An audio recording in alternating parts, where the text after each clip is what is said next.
What's up? Welcome to the Admin Mastermind. Everyone sleep well? Yeah? How was yesterday? Networking? Anybody already get any value from yesterday just off the conversations? Oh, beautiful, beautiful. Well, thank you guys for being here. Our first event overseas, and we're excited. I'm gonna go over a few things real quick while they get that light for Sam and obviously Jordan to go down. So on your table, you have two things, okay? You have the agenda for this weekend. So today, day one, we got intro and housekeeping, so I'll go over a few things. Basically, long story short, bathrooms, if you guys don't know, is across the hall and down the stairs. Do you mind turning off the, okay, cool. Do you mind turning off the music real quick as well? Thank you. Bathrooms down the hall, down the stairs, all the way across, and then you'll see the men's and women's bathroom in case you guys need to go throughout the day. Wi-Fi, everybody good with Wi-Fi? You guys all connected? Yeah. The password should just be Alex Guest, so if you guys need that. As well as our team's back there too, so if you guys have any questions or specific things, I'll be referring to them. And obviously Jay, who'll be speaking tomorrow, obviously all things CSM and scaling fulfillment. And I think that's pretty much it for the housekeeping. Water, coffee, and pastries back there. Lunch will be served where we were yesterday in the Secret Garden. So at 1 o'clock, we'll just go back there and everything's taken care of for you guys. Yeah, 100%.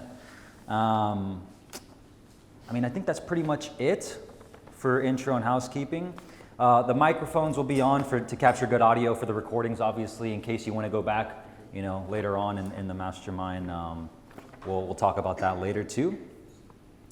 Today we got member introductions. So the second thing on your table is a quick template, because I figured, like with 15, 16 or so, 17 people, with a few guests. So it'll be kind of long if everyone goes and says, hey, here's what I do, and they go off on a long tangent and ramble, right? So this template is gonna help you guys be very clear, concise. So just take some time, hi, my name is, I'm from, where you're from, company is, whatever your company's called, we're in the X niche, right?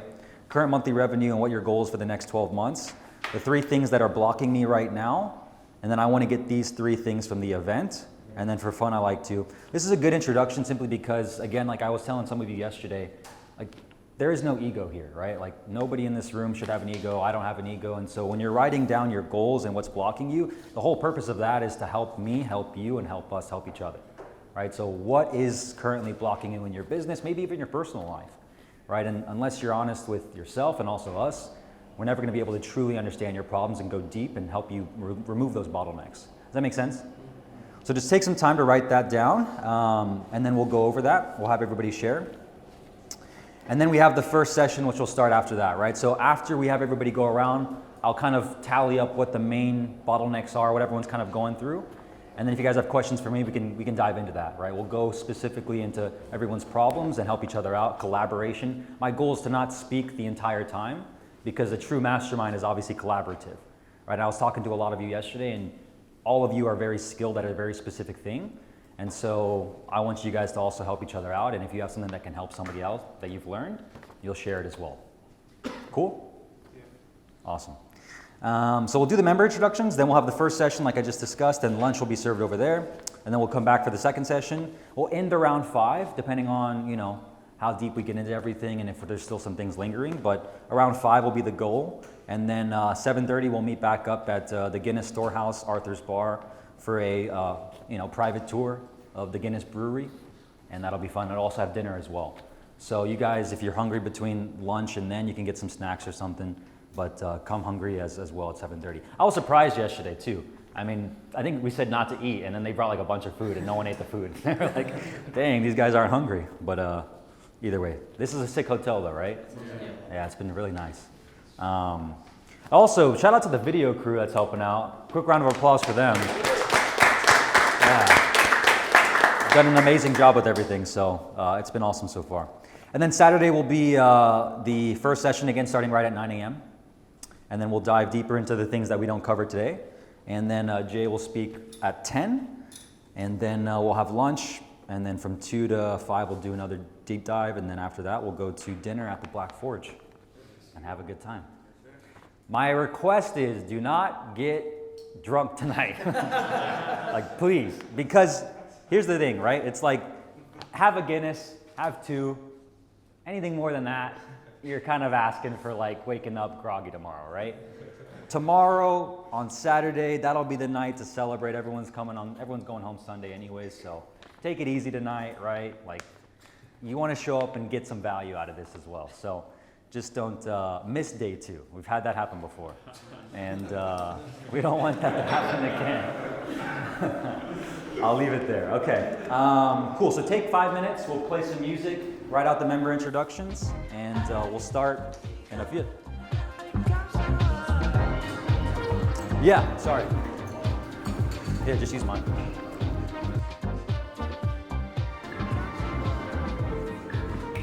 Real quick show of hands. Who's first time in Dublin? Oh wow, that's awesome. Yeah, even us. That's like 90% of the room. Dang. Yeah, it's interesting. Someone asked me why I picked Dublin yesterday, and I was just like, Dublin. So it's cool that all of you guys liked it as well. Another thing I was telling this to somebody yesterday, but the best part about masterminds, who's first mastermind? Anybody? No? Okay, cool. Well, as you guys know, the whole point of the mastermind is obviously the community and the networking as well, right? Like you're gonna make the money in this room, but also in the dinners, the networking, the conversations you're gonna have with everybody. So use it, right? Like promote each other, shout each other out on your social media, document it. The best content comes from events like these. What you learn, you can share with your audience immediately and help add value to them. Easy content right there for you. But with that being said, let's dive into it. You want to kick it off? Hi everyone, my name is Moncada. I'm from London. My company is called Gather Growth, and we're in the high ticket info niche. Our current monthly revenue is 100k, and I want to grow to 500k over the next 12 months. The 3 things blocking me right now: I've never made a sale from ads. It's been the wording and the offer. I've got the second thing is blocking me is a good ad script. The third thing blocking me is angles, positioning, and speaking in the positioning to speaking to my right avatar. And then what I want to get from the event. I want to understand how to write the right script from the ads. I want to get advice from Brian on what's worked for other companies similar to mine, like Closers.io.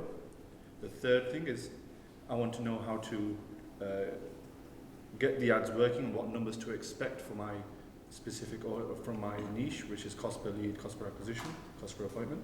And then for fun, I like to train, keep fit, reading philosophy, and learning to play chess.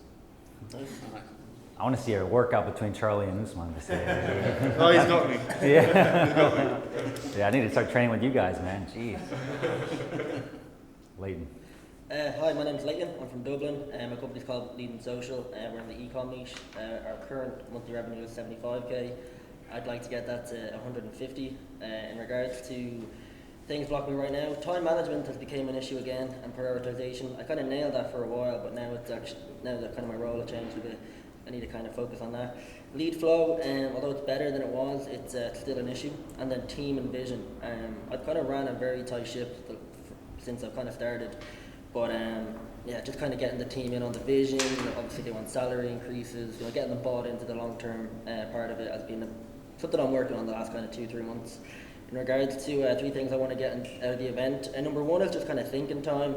Just feel like I've been fucking every day just been going really fast the last couple of months, so just that space to just think and just think higher level is the main thing. Getting a little bit more organised, and then also maybe just chatting about the content side of things, which I've gotten better at, but I just haven't really nailed like a to-do list or a strategy around it. And then in regards to fun, I love to travel when I can, I love going to the movies, and then I love to write as well. Not really from a business perspective, but more so personally. So yeah, that's me. Nice, yo guys, I'm Chris, I'm from Manchester, very close to it. My company is Content to Clients, and we help people win clients on LinkedIn organic. So I only recently started running some ads with the help of Garrett. Current monthly revenue, it's been up to 100k, comfortably it sits 50 to 60, 70. I just want to grow it to that 83.3333 in the next 12 months. The things blocking me right now, there's loads. I think the main one is actually balancing like workaholism and personal life at the same time, because I just fucking love this shit, and I will like sacrifice other things that maybe I shouldn't have been doing for 3 years now. YouTube organic growth is pretty slow, so I wouldn't mind speaking about that at some point. And then systemizing the shit out of the existing client journey on high level, because we've just switched over to high level. I want to get 3 things from the event: a sick vlog inspired by Brian, and that's why I bought into the original Mastermind. It's just Brian going behind the scenes, so it works what he says earlier. Like, you see how many people have got these fucking wherever they are, the little cameras walking around. So sick vlog, absorb as much as I can about the client success side of things. And then pick up just a few small little hacks from people. Like, I've already had an app suggested to me from Sam, a 2-week playbook for appointment setters from Usman, not even started the event yet. So for fun, I like to watch boxing, run, and I don't know if that says walk or work, but I think it's work. I think it's work. I don't like walking. Awesome. Yeah, hi everyone. So my name is Garrett.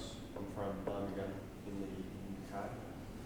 My company is Ads for Lawyers, and we work in the legal industry, do paid ads, funnel builds and automation systems. Current monthly revenue is about 25 recurring, and I'd like to get that to 100 in the next 12 months. I think some things blocking me, like there's a few. Getting quality staff for the service delivery side has been a bit of trouble recently. We have no referral incentives or strategies because it feels like everyone's a competitor of themselves and marketing against each other. I'd be interested to hear what people's thoughts are with that, and then the capacity levels by having a single full service delivery for building and client acquisition channels and managing those channels as well. So aside from, I guess, getting those answers and what people think about each of those problems, those would be the main things that I want to get from that. I know a lot of people are doing kind of lower ticket and management and teaching, I guess teaching and mentoring the actual running of campaigns and stuff. I'd be interested to hear what people's thoughts are around that, and yeah, just get some answers to those problems. For fun, for me, I like to watch boxing and MMA. I like to work out, and yeah, that's me. Awesome. Great. Hi guys and girls, my name is Dean. I'm from France and Croatia. My company is Rally Replica. I'm co-founding a community with a guy in the adventure motorbike niche. So our current monthly revenue is 0, and we plan to make 100K in the next few months. The 3 things that are blocking us is like we have a huge audience on IG, 200K. We make 12 million views per month. Shit. Yeah, that's a lot of engagement and passion. Wow. But we need to transition them into paying customers the right way. It's all about not fucking things up. So I need also help for YouTube Organic and creating the DNA of our brand, the mission, the vision. Later down the line, transitioning from education to e-commerce with a clothing brand, something more like really long term. And lastly, what I want to get from this mastermind is monetize a properly big audience, energy and vibes, just meet people. And lastly, what I like to do for fun is ride my motorbike and train Muay Thai. That's all. Nice. Hey guys, my name is Kiri, I'm from London, UK. My company is Forward, which stands for Profitable Education. We help people make more money once customers come into the door and keep them longer. And we're in the make money online, education, that whole space. Our current revenue is between 30 and 35K a month, and I want to grow it to 100K a month in the next 6 to 12 months. The biggest blockers right now are, I'd say, all of our leads come from organic or referrals, and I want to stop that and not stop that. I want to transition it to more of a predictable lead flow via ads, probably. As part of that, though, because I feel with organic you kind of cheat sometimes, my offer isn't as strong as it could be because it's all organic and referrals, so I need some kind of offer that works more for cold, which will probably come from testing, but we'll see. And one big thing I think I've discovered trying to get to 100k a month now is focus and priorities, understanding where to put my attention to scale. That's the main things I want to help about the event. What I do for fun is jiu-jitsu, watch UFC and go to movies. How's it going, everybody? My name is Jerry Luna. I'm from El Paso, Texas, and my company is Luna Media. I'm in the franchising niche, and my current monthly revenue is 14K a month recurring, and I want to grow to 50K per month in the next 12 months.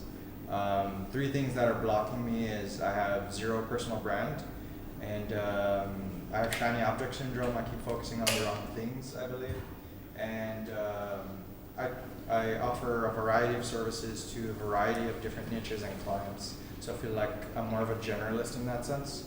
And what I'm looking to get out of the event is a strategy for an optimal selling system, or at least the semblance of something that I can repeatedly get clients and sales.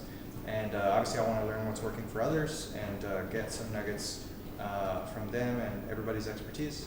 And recently my LTV has been quite low for clients, so I want to learn from Jay and obviously others about client retention and increasing LTV.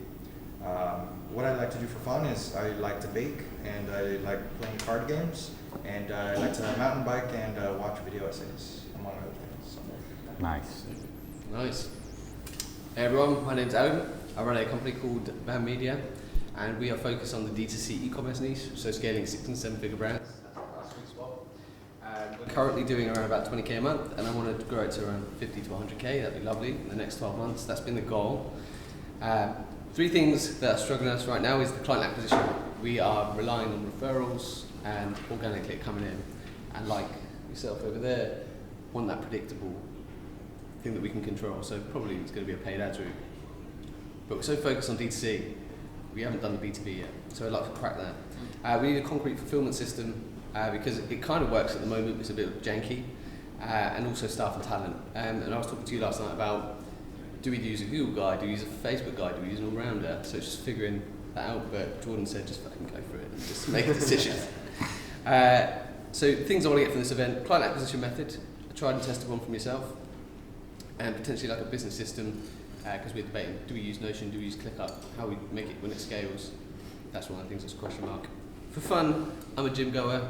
I like to travel, been to like 3 different countries in the last 3 weeks, and then like to vlog as well. The Osmo Pocket 3, this thing is a bad boy, right? So yeah, that's me. Awesome. Perfect. I don't know if anyone else gets this, but when you're talking in front of people, your heart rate goes 90. Anyway, so my name's Jordan. I'm from Ireland, about 45 minutes from here. My company's Email for Brands. It says what it is, but we basically do email marketing for e-commerce brands. Our current monthly revenue is about 30 or 40k, but we're on percentage, so because it's Q4 now, that could potentially double by taking on no more clients, so it's pretty nice. In the next 12 months, I want to do a minimum 100k a month, but I could be merging with someone else, so our business would double overnight if that happened. 3 things that are blocking me right now. I've restructured the team a lot, and I'm just not sure on, because we get incentives from clients and percentages, I'm not sure on who to push that back to in the team, and at what point do I stop that, because it eats into my margins a lot. So sometimes I feel like I'm overpaying, so I just want to get more clear on that. And I was having some conversations last night, maybe I need to be a bit more strict on who I give money to and stuff like that. I do believe I overpay, and we don't hire many people overseas, but who knows. Another thing is to scale and offer structure. So I think with the agency email, it's a lot of manual labor with copy, design, all that sort of stuff. So if I want to double my revenue, potentially I have to double my team, which I don't want to do. So getting clear on some sort of hybrid offer that I can do. I generally don't want to do coaching, but something that we can do to help people, that we can get way more money for what we have to put in. Another thing that's blocking me is myself. There's a lot of changes that we've made in the business from team members that have came through that I didn't want to make those changes. I had massive resistance to them, and then we made those changes. They were just like quantum shifts, so I think that I'm my own bottleneck as well. 3 things I want to get from this event: hybrid offer, like I already said, team incentives. These basically, what is blocking me is then what I want to get. Details on merging, so just figuring out. My friend has an email agency as well. We do weekly calls together, we help each other out, and then we're just kind of weighing up the options. Should we merge together? Like I said, our business would double overnight, and then just trying to figure out the details of that.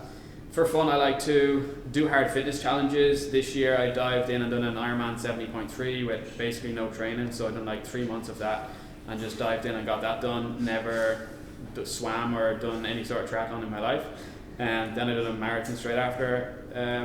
Other things, just learn, read books, like constantly just educate myself, and then travel the world and meet great people like everyone here. So.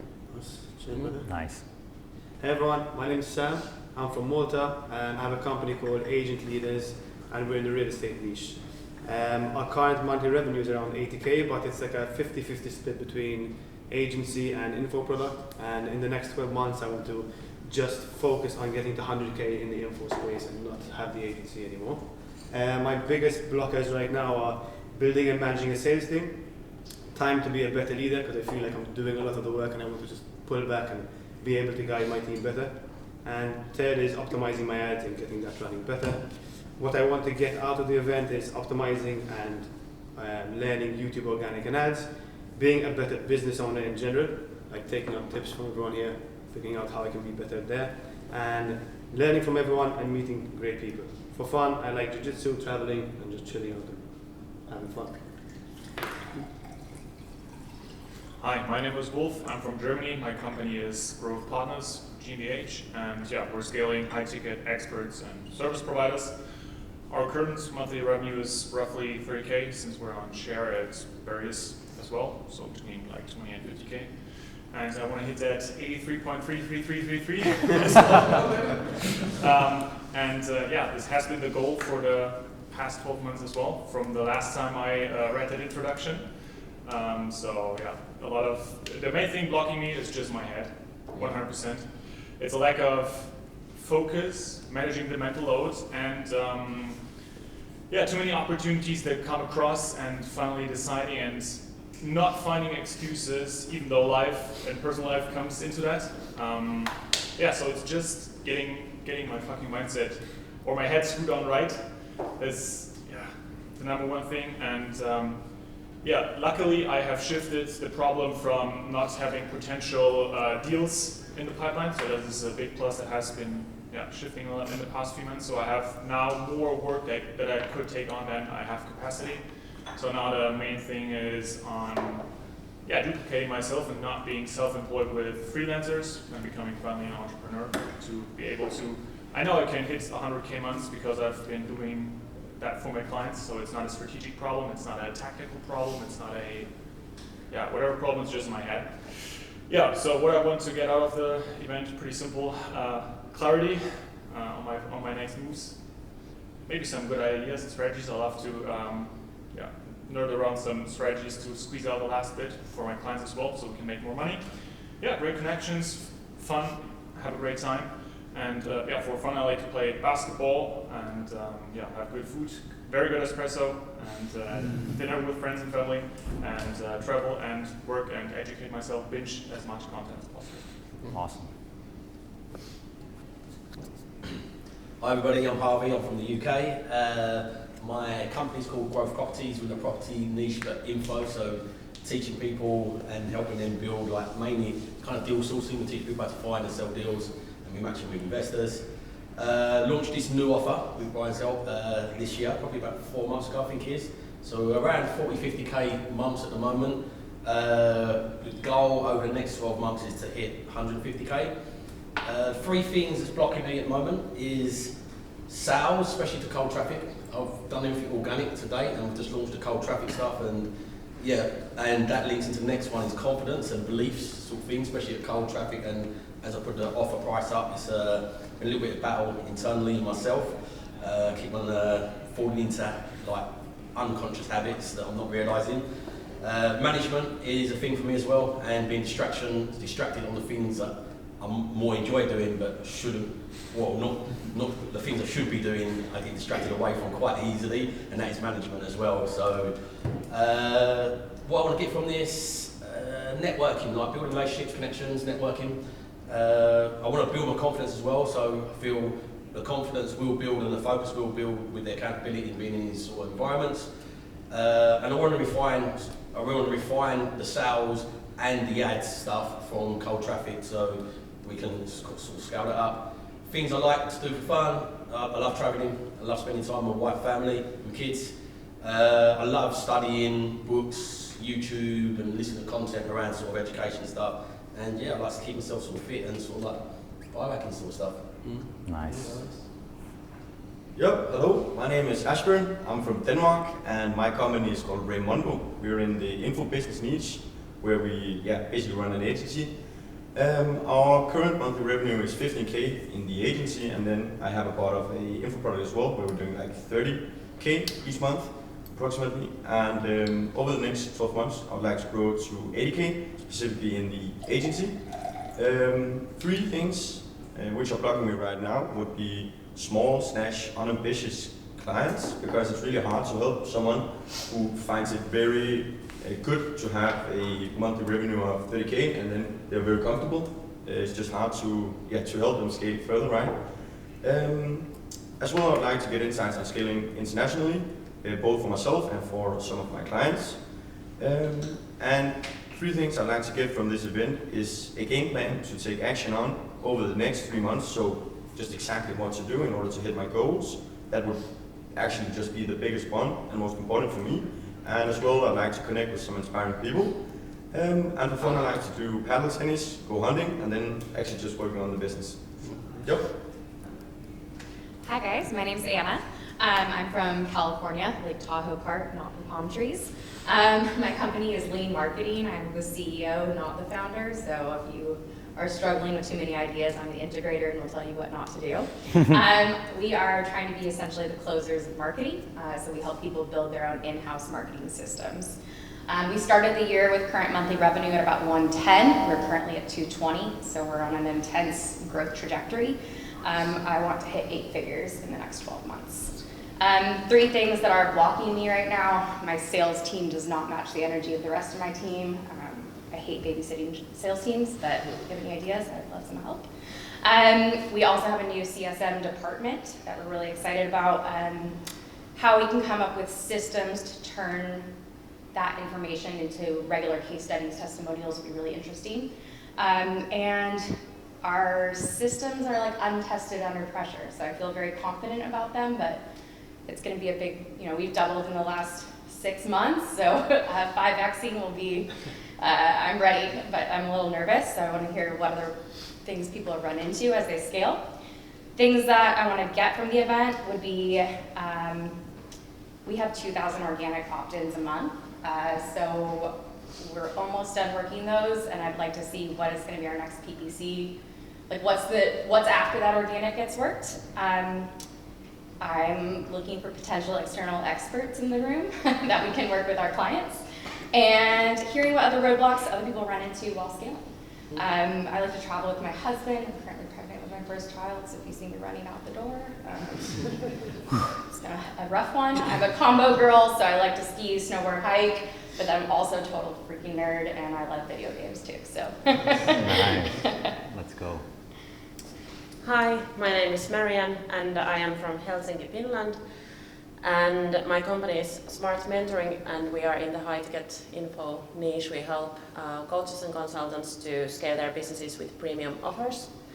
Our current monthly revenue, actually I scaled this business to 7 figures a couple of years back. Our highest month was 150k, and now we have been, for the past couple of years, around 40 to 100k, like 80k, so it's been like inconsistent. And my next goal is for the next year is to make 500k profit after taxes.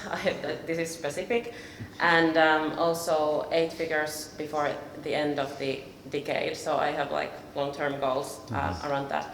So 3 things that are blocking me right now is not having systematized back-end offer or upsell process. And our lead flow, we have, like, lead flow isn't the issue, but inconsistent appointments booked in the calendar. We have a lot of leads, but like converting them to booked calls. And then the language, because I'm currently only in the Finnish market, and we do everything in Finnish. So my biggest goal is to be globally doing it in English.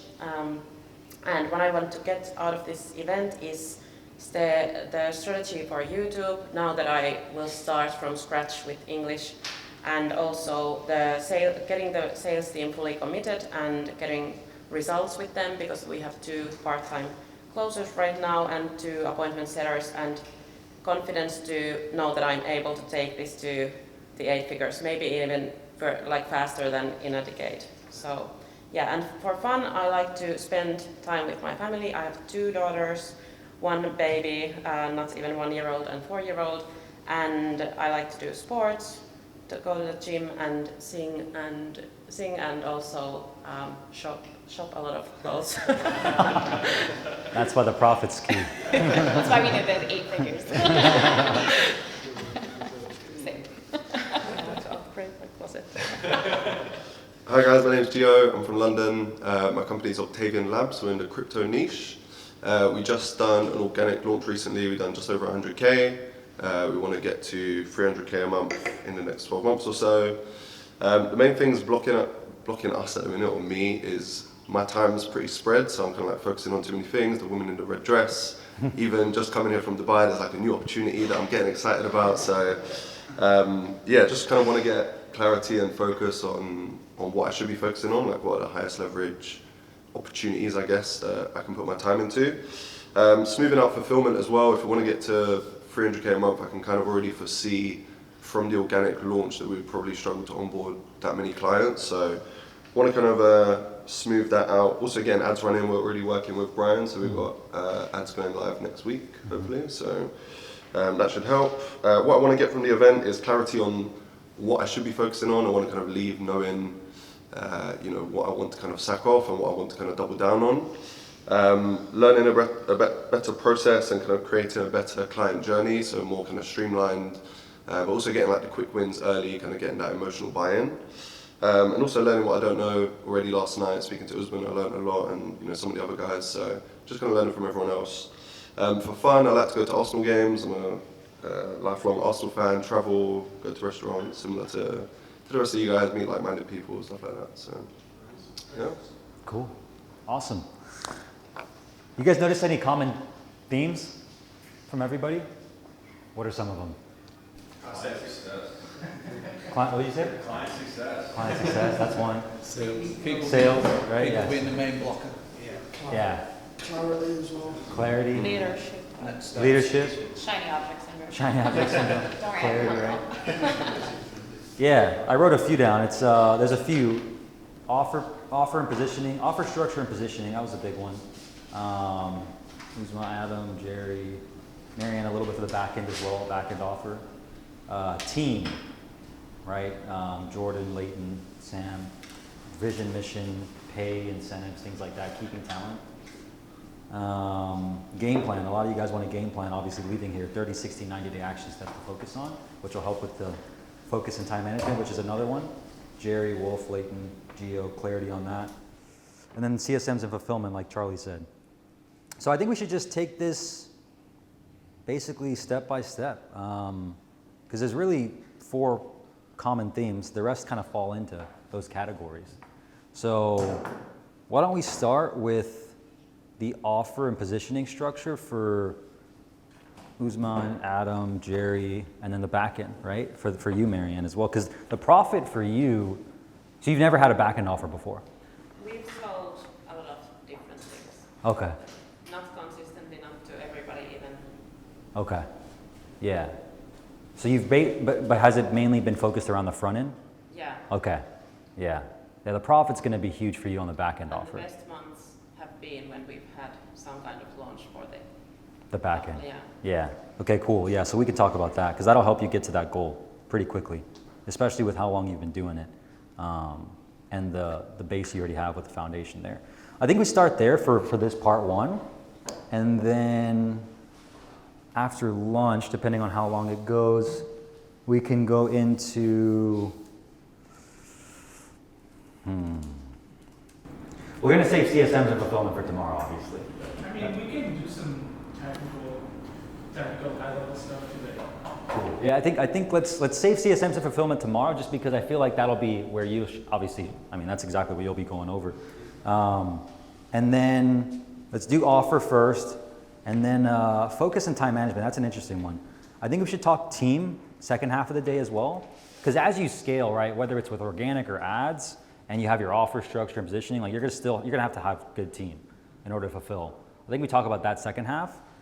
And then we can end on focus and time management as well, because yeah, that's been a big thing that I've been realizing the last month and a half traveling is crazy. And then tomorrow we'll make sure everyone has a specific game plan ready to leave.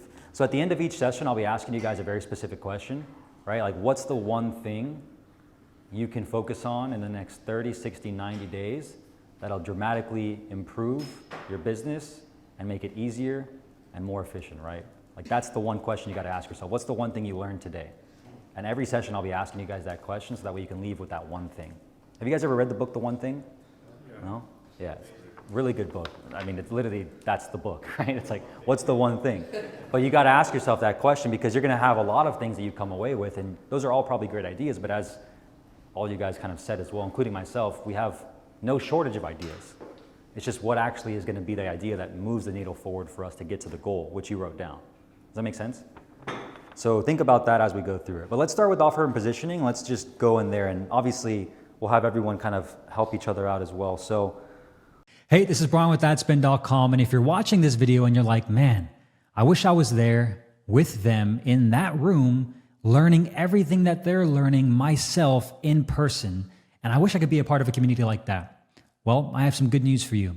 Our next Admin Mastermind event is taking place on March 13th, 14th, and 15th in New York City. That's right, we're taking it back to where advertising started, where industry legends like David Ogilvy wrote some of the biggest best-selling campaigns in advertising history to learn how you and show you how we're doing it for our clients and our company too. So if that sounds interesting and you want to be a part of a mastermind community where you can sit in and experience it for yourself, we do have only a handful of tickets available. So if you're watching this, that means that other people are watching it too. And this last event that you're watching right now, the Dublin, Ireland one, sold out in literally 2 weeks. So grab your ticket, links in the description. You can see all the information, see all the booking details and reservations. Click the link, get your ticket now, and I look forward to seeing you in Manhattan for the next Admin Mastermind.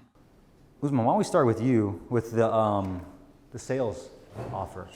Because I mean, there's a lot of people in the room that need what you do as well. I mean, you heard that. So it's very easy to say what I do. Okay. And being able to say it online when people say, oh, what's your offer?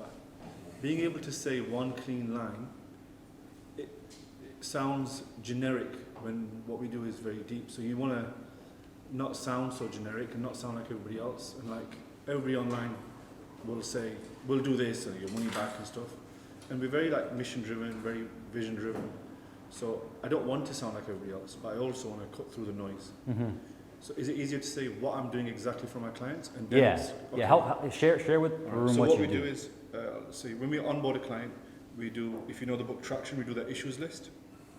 So we write all the issues, we focus mainly on sales, and then we identify what's the key constraints. So in like a fulfillment system for us, our clients fall into 3 different buckets. One, just about building their sales team, so then they fall into a category of, we're going to just start showing them KPIs for setters and how to hire and build them. Or category 2 is, they have setters, closers, but the CEO needs to pull himself out of sales. Problem number 2, we'll go down another flow chart, which is, we then will show the CEO what to do, how to pull himself out, hire a closer, train his setters and ramp all the sales team up there. And problem 3, which is most of our clients, they have a sales team, they're not performing, cost of acquisition is continuously going up, and closing rate isn't where it's supposed to be, and the sales team's not really optimized. They don't really know about how the team should be performing and the culture of a high-performing team. So what we do for these people to fix this problem is, every week we coach them, we coach all the setters once a week, we coach all from every business, we coach all the closers every week, we coach all the sales managers every week, and we coach the CEO every week, and there's unlimited support calls to be booked in the Slack channel. And then we work with them to identify what is the constraint and unlock those constraints. It's very driven on teaching rather than showing up to calls and Q&As. So I plan the sessions for sales managers and CEOs where they come on board, and for that 45 minutes I'm teaching them a specific concept on how to get more from their team, how to get a high performing sales team, how to if you said to your salesperson, do this, and they've not done it, what to say, how to coach, what to do in the one-to-one. So we teach the specifics of how to get the best out of the team and becoming a good leader. And then we teach a model of how to actually drive the vision of the company, and initially fixing sales. And then on the back end, we'll do more fulfillment, CSMs, and coaching that side of it. So it's very driven on sales. But wording it for my avatar, which is 1 to 10 million in revenue, they sell something high ticket, more than 2K. They are normally over 23, 24 years old, usually male, sometimes female. But it's just wording this offer like, you are this and I'm going to do this. And what I've struggled with is, I don't want to say, we will get your closing rate to 30%, because it's not true. Not everyone can get it to 30%. It sounds great, but then a good sales team, the top performer might be doing 32, 33%, and the bottom performer is doing 20%. But in a great team, you need a good dynamic, and the guy who's doing 20% is a good team player, which allows the dynamic of the team to perform. So it's like just really not understanding how to word it. So it's authentic, genuine, and the goal is we want to be the #1 sales consulting business in UK. That's the first goal. And to unlock that goal, it has to be built off integrity and reputation. So we're really trying to do that. And we also have quite like 10,000 square foot of training centres in London. So the reason why we've managed to make a lot of money is because we can say to a company that's already doing a few million, come down, they spend 60, 70K with us, and we'll train all levels of their team. We'll run a day, we'll get even a boxing coach down, we're making an entire experience for them. So this is what we do, but trying to word it, not manage to do it. As someone who's been looking for your company and has worked with closers, I think you're overcomplicating it in your head. You help people build a high-performing in-house sales team. Like, it's not, like, your how is really enticing, but that's not your transformation. Your transformation's pretty black and white, and that's exactly what people are looking for. How do I say it in a sentence though? We help people build a high-performing in-house sales team. I agree on that as well. I think a lot of times, like I was saying to Adam last night, he was trying to come up with this answer to a question, and I was dealing with something recently as well with team structure. But I think sometimes you just gotta like pick a simple message and just run with it. Because like as entrepreneurs, we're trying to find a perfect answer, but I don't think there is ever a perfect answer.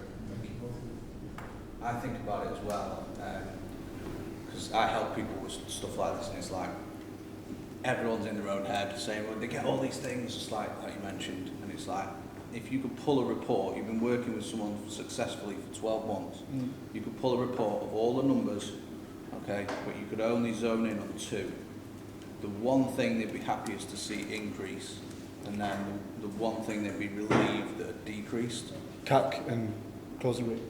Yeah, it might be that, yeah, but then you can play around with those numbers. Just we help you get more of this with less of this. And it is that leading and lagging indicator. If we get their closing rate up, their CAC goes down. Yeah, so it's like in-house. No one cares. They just want a high-performing sales team. And like all of that's included. I also think that Hermosi has ruined the whole guarantee thing, where like if I hear someone talking about, oh, and we have this guarantee, it almost just like, tells me to run far away, you know? So I think like, obviously this is kind of what we're talking about, like offer, and a lot of people tie in some sort of guarantee to an offer. We don't even do it anymore. We completely removed it because I feel like it's just too much. And I know I personally, well, I had one experience, but so many of my friends in the game have like bought into these crazy offers with these mad guarantees, and they just never get anything back, and it's just ruined the reputation for so many people. And if you're really good at what you're doing, you're gonna be so confident that you don't even have to say it. Like, yeah, it's my 2 cents. Yeah, I would make like selling points about how it's high touch, because like as opposed to like contrast to when we're working with closers and it's very low touch. It's exactly what you make of it. I'm their most annoying client probably. But, So you said I was like, I get 8 calls a month, right? 3. I was like, okay, whatever. Sounds good. But like ultimately, like that would be the contrast of like the how, but like what we found is most people are just like deeply obsessed with their own product, which sounds like you are too. Which is like cool. That's what you have to be as a CEO, founder, but like no one else cares. Yeah, I am very product driven, and this is why the marketing is weak, because you're either one or the other, aren't you? I think with direct marketing, you just want to get them through the door, and then you can explain your mission and what you do over the sales call, and like build that touch with what you're doing And more also- over the call. Yeah, also I feel like from your organic content that you're creating, like people could see that you're with your heart in this. We do get, so from, like we've had months just from YouTube alone, which has made us 100k organic, and IG will give us 1 client a month, and it's only been growing because of referral, and it tells us, it makes you focus on the product even more sometimes, because when people are referring, you're like, let me make the product even better, so people keep referring, because ads aren't working, the ads aren't converting, so you can only work the thing that you can influence. You mentioned we help people build high-performing sales team. In-house. In-house. In-house. What's your current messaging or offer? If I was to just ask you, what do you currently do?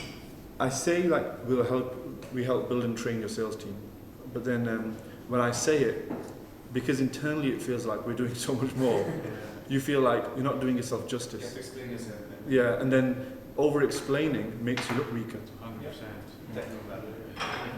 It works, yeah. Yeah, the way she explained it is so simple. Yes. It's exactly what you do. Yeah. Yeah. Because And- all the other things, sometimes you have to talk with them. Like that's like over delivering on everything else that you do. Yeah. If you're getting these extra things, people are like, "Oh damn, I didn't even know this was included. It was the best thing ever." Mhm. Compared to like if you're stacking them with all this stuff, then you have to do all that stuff. But if you just make it simple, then they're like, "Oh my god, I got all this extra stuff." You know? So I understand what you're saying. An internal limiting belief here is I have a lot of sales agency owners and people who have sales businesses who have a high converting offer come to me, and we coach them, we show them how they can get better systems for their sales and teach better for their clients. And their offer sounds exactly like ours. And when their offer sounds exactly like ours, but they're coming to us to learn, and these people have great businesses, they're still great people, I just want to sound different. So is this like, does this sound quite odd? You're too obsessed with your competitors, just focus on what you're doing. I have the same problem, and it's so funny you talking about it. It shows me my own problem. So just have the straight sentence down, and then once you run ads or whatever, then retarget people with what's your unique mechanism, or explain it in a VSL, or explain it in like 10 YouTube videos. So once someone gets hooked, hey, high performing sales team, yeah, I'm in there, and then they consume your content. They read your emails where you explain why you are doing it better than everyone else's. The unique mechanism is called Sales Leaders Priorities Pyramid, and it's on YouTube, and it converts, and that brings us clients. You see? Yeah, perfect. Like Harvey with his friends. Thank you, everyone. Yeah. Yeah, that was solid. Was that valuable? Yeah, and now I can just say, we will high performing sales teams in-house. Yeah, because it cuts through the noise. It's like that's what they want. Yeah. Versus all the other stuff is great, but they want high performing sales team in-house. And when someone says, what's your offer? That is my offer. Yes. Yeah, it sounds so simple, but you know when you've like been thinking about it for 2 years. Now I have a sentence. There you go. Awesome job. I wrote this down too for everyone else in the room too. It's like, it's the classic offer statement, right? I help X person do Y thing using, Z method, right? And then you can also do it in days, weeks, months, whatever, right? That's the simplest way you can do it. This is extra, but like really you just need the specific person, specific problem, and then the specific way, like you just said. You have your proprietary method. On Instagram right now in the bio it says we've put. Do you ever chuck in a without? Yeah, so that would be where, Jordan was saying as well, you could put the risk reversal, right? The guarantee, the risk. So you could obviously do without, and then, pain points, problems, and then add the guarantee and the risk reversal as well, if you want to go that deep. So it could be another whole thing as well. Do you have to get that specific with your offer? Not really. I mean, I think it was Sam, or Wolf, you were just saying, with your offer, it's pretty clear cut. You're going to have competitors, but the reason they're going to buy from you is because of your content and your case studies and your testimonials. And so it's like your specific way is good, but it's also just because of your proof and your track record too. So you don't necessarily need the risk reversal necessarily. To cold traffic, you might. It would help with the marketing. But again, if they don't qualify for the guarantee anyways, you're probably not going to offer that. In the Instagram bio at the moment, it says, I build elite sales teams for 7- and 8-figure businesses. Is that too vague compared to? Missing the in-house. Okay. It's super important. I never thought in-house was important until you said it. That is, yeah. Because I could. Everyone's saying they can like, I've got setters for you. I get like 30 emails a day being like, do you want appointment setters? Do you want these? I'm like, no, I want my own. Like, Yeah. Yeah. Every business eventually wants to have it in-house. In the beginning, it's easier to outsource it, but eventually, if you wanted to even think about exiting, you're going to want to have control And over the it. pain point for a lot of our CEOs that come to us, we tried an agency, we tried this, and now we want to bring it in. But every time I bring it in, they're in and out the door so fast. So that's your ad right there. I mean, those are your hooks. Yeah. Suck. No, dude, this is sometimes we overcomplicate it, right? Yeah, can I say something about the guarantees? Because I just recently started giving the money back guarantee, and it's like if you don't get at least your investment back while working with us, we will pay your money back. And I feel like we started with having no guarantees at all, but now that we've run the same program for 3 years already, like I feel like we have so clarified the target audience and the ideal client that we are really certain that okay, if it's like this type of person, it's no reason that they wouldn't get the results. So also I think when I have said that to some of the clients, they don't actually come and ask their money back when you are serving them as good as you can and giving them the exceptional experience with you. And if there is somebody who isn't fit for as your client, then it's actually better to just cut the relationship and give the money back even faster, so that you don't lose your own energy, your team's energy. So I think at least that is something that you could think of. You know, not maybe talk about this, but guarantees can also be used for customer success. You can say to someone, if you join my coaching program or community or whatever, if you do this, and it doesn't work, you get your money back. But I incentivize them to actually do the work, because a lot of times people just don't do the work, and that's why they fail. I do that too in mine. Yeah, so a lot of my clients, I have the craziest guarantees, but there's a lot of contractual stipulations that they have to fulfill. So the customer success goes up because they spend so much money investing in it. They want the guarantee, but they won't get it unless they do the work. So that's the tip there. Yeah, mine are the same thing. Show up to the coaching calls at least 6 times, go through the whole course. But we make it crazy that you've got to go attend 85% of the coaching calls tonight. It's like one a day. Yeah. So that's I think for coaching, yeah. It's freaking crazy. But it really, And the whole point of the guarantee is for marketing. Exactly. I mean, that's the whole point. We have one, and out of all the sales calls, I mean, really, the best clients don't ask for it anyways. They're going to do the work. But the whole reason you add a guarantee is to make the marketing work more efficiently. And most people won't qualify for it, or if they do, there's the conditions, right? And that's how you obviously make sure they do the work anyways, to qualify for the guarantee. So it's something you can add for the marketing. But on the sales side, you don't really even need to mention it. Where's the place in the marketing? Is it at the front end of the ad or in the VSL? Usually in both, in the ads, yeah, and the VSL. I don't even mention ours in our VSL. I just, in the ads. Do you only ever discuss it on a sales call if it's brought up by that? If they bring it up, yeah. Yeah, that's what I do. And only 1 out of 30 plus people maybe mentions it. It's a red flag, I think, someone mentions it anyway. Well, but what we were talking about earlier with the guarantee is there's also the other side where it's yeah, everyone is offering a guarantee. And especially if you're serving this market that we're all serving for the most part, coaches, consultants, course creators, agency owners, right? You kind of know what the guarantee is, or you know it has stipulations. So you can also call that out too. One of my best ads was calling all those guarantees and claims out, because I was just being real.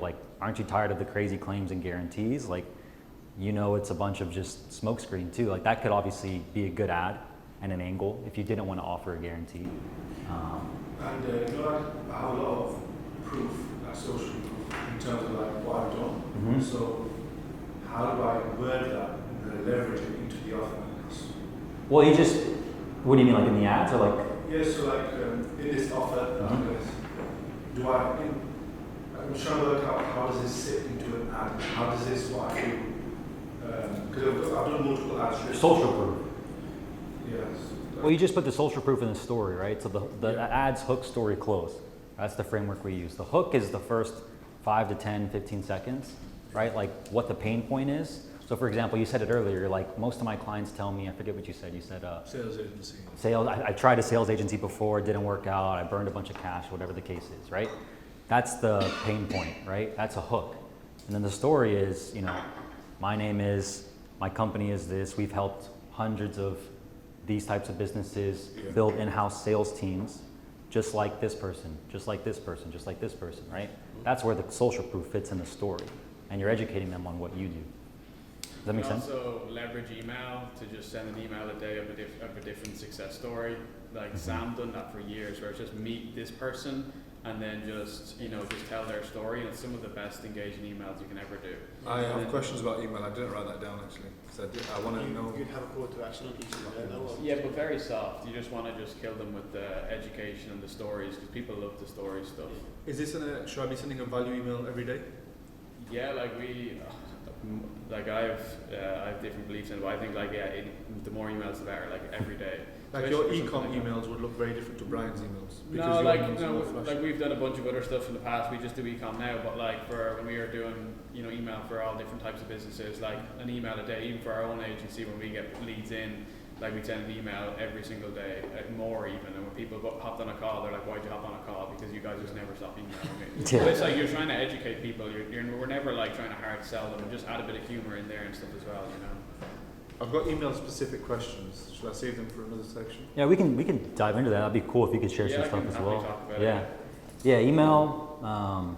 There's a lot of stuff there, but emailing daily, I thought it was a bad thing too, but then I just did Your it. emails are really nice. Your dailies. I enjoy reading your emails. Thank you. What is the process in emailing daily? Because it sounds Let's save that. like Let's hard. we'll dive into that. We'll save that.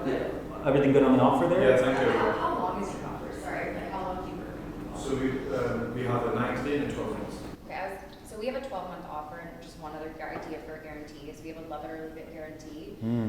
Because since it's a done with you offer, we can't guarantee results. That has to do with what they do, and we don't like it. It feels gross and Hormozy like. But what we do is work with us for 30 days. You're going to see how we work and how we do things, and you can get out of the rest of the year contract within the first 30 days. But then it's guaranteeing who we are rather than guaranteeing the transformation, and then people Still know. a guarantee? It's a 30-day love it or leave it guarantee. That's so good. I love that. It So I'm not simplifies like, your team I don't to do do the it work as for well. them, you know? And I could do that for mine because we have a 90-day and 12 months. So we can just push for 12 months first and then say, if you don't like it in 90 days, you can leave. So we can just drop it to 90 days. Yeah. And then they have the door open to stop. Do you still charge if they come to you on day 29? Do you still charge them for that 30 days? But they can Yeah, they get charged for the first 30 for sure, but then they can exit the rest of the contract. No, we've had like of 110 clients, we've had like 3 leave during the guarantee. It's also the 30 days are probably the most impactful you're going to have for them because you'll front load a lot of your value. Yeah. And if you front load the value, they're less likely to leave anyway. That's great. We just started testing out as well that within the first 7 days of being onboarded, we actually launch our first ads and leads start coming in. So I'm like, listen, just get in, do 30 days. If you don't like anything about the course, like you can leave whenever you want. Exactly. But I know like in 7 days, they have leads coming to their pipelines. They're like, I'm in, I'm staying. So that worked really well on sales code as well when I was struggling a bit.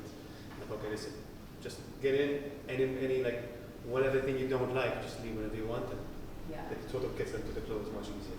I know, like, weed out financial distress people who like have, or like panicking and buyer's remorse because they figure that out within like 10 days usually. Sweet. Good, Usman? Yeah, thank you everyone. Appreciate that. Adam, Yeah. you want to talk about your offer?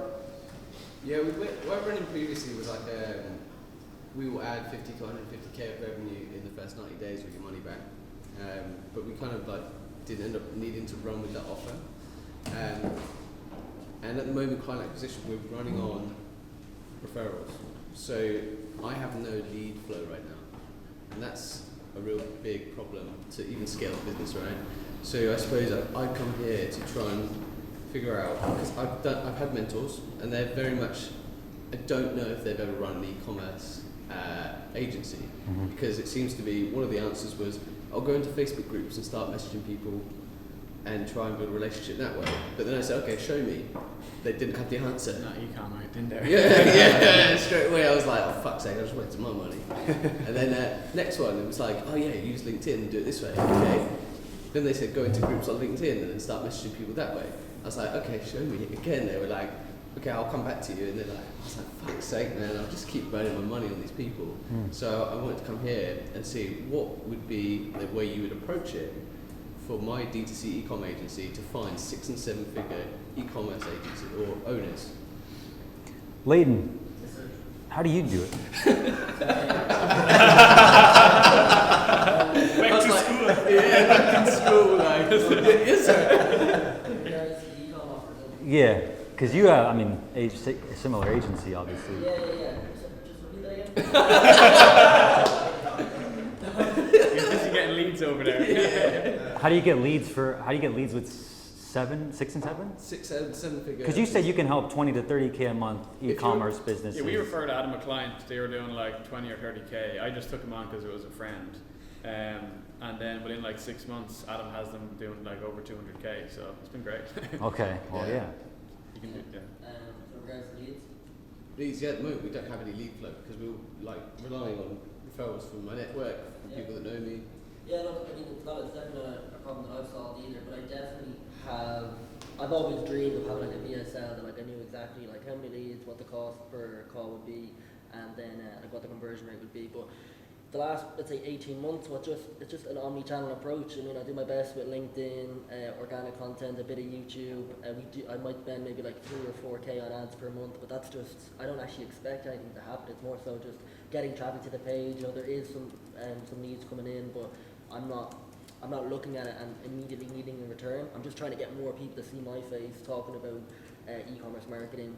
And then I do, especially in the UK, to be honest, attend e-commerce events. I know it's not ideal because you have to go there, but I have gotten some really, I feel like the industry has gotten much more personal again, and people want to shake your hand. People want to, have a lunch and then, talk about the plan for the year. So for me personally, it's a mix of it all. It's a mix of a little bit of organic, a little bit of paid ads, attending events, making sure my face is being seen in the industry, and from there they're trying to stir up conversation.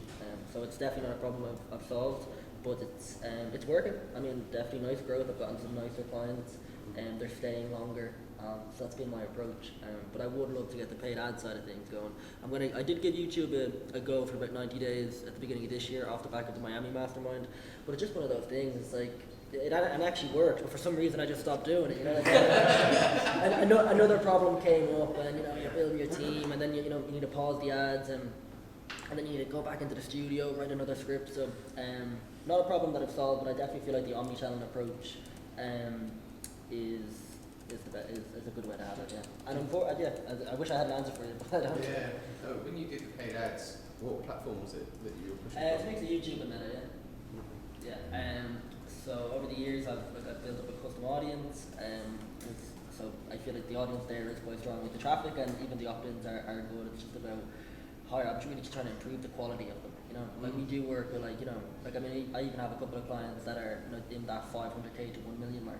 And I don't want to keep. They're not really my ICP, but I'll take them if I like them and I think we can help them. But I really want to get that higher quality, 3, 5, 10 million plus on Shopify customers. So they're just figuring it out as we go, really. But yeah. And the landing page that you were using, what was the structure of that BSL? Oh, it's really good. Yeah, I actually did. Tyler created it. Really happy with it. And I'll send you the link to it now. You can check it out. Yeah. It's good, yeah. I think the video on the page needs to be longer. I actually had a call with Tyler recently. We're gonna work on that. That's just another thing on my to-do list. It's quite a short video. It's only I think it's like a minute. Tyler recommended to have it closer to 4 or 5. But it's a good head. We tested some headlines.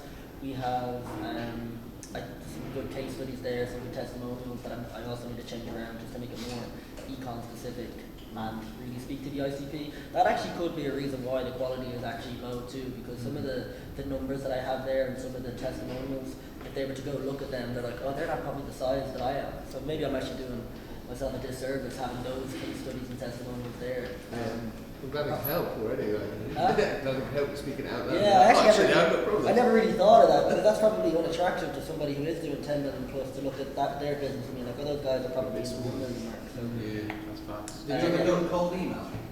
No, but yeah, I haven't got an email list. Cold email, scrape, so Oh, you mean go on LinkedIn, scrape data, and then chuck them all towards a page like that, rather than spending ads to get them towards a page like that. It's in like data scrape LinkedIn. Yeah. Ooh, what would you use to do that?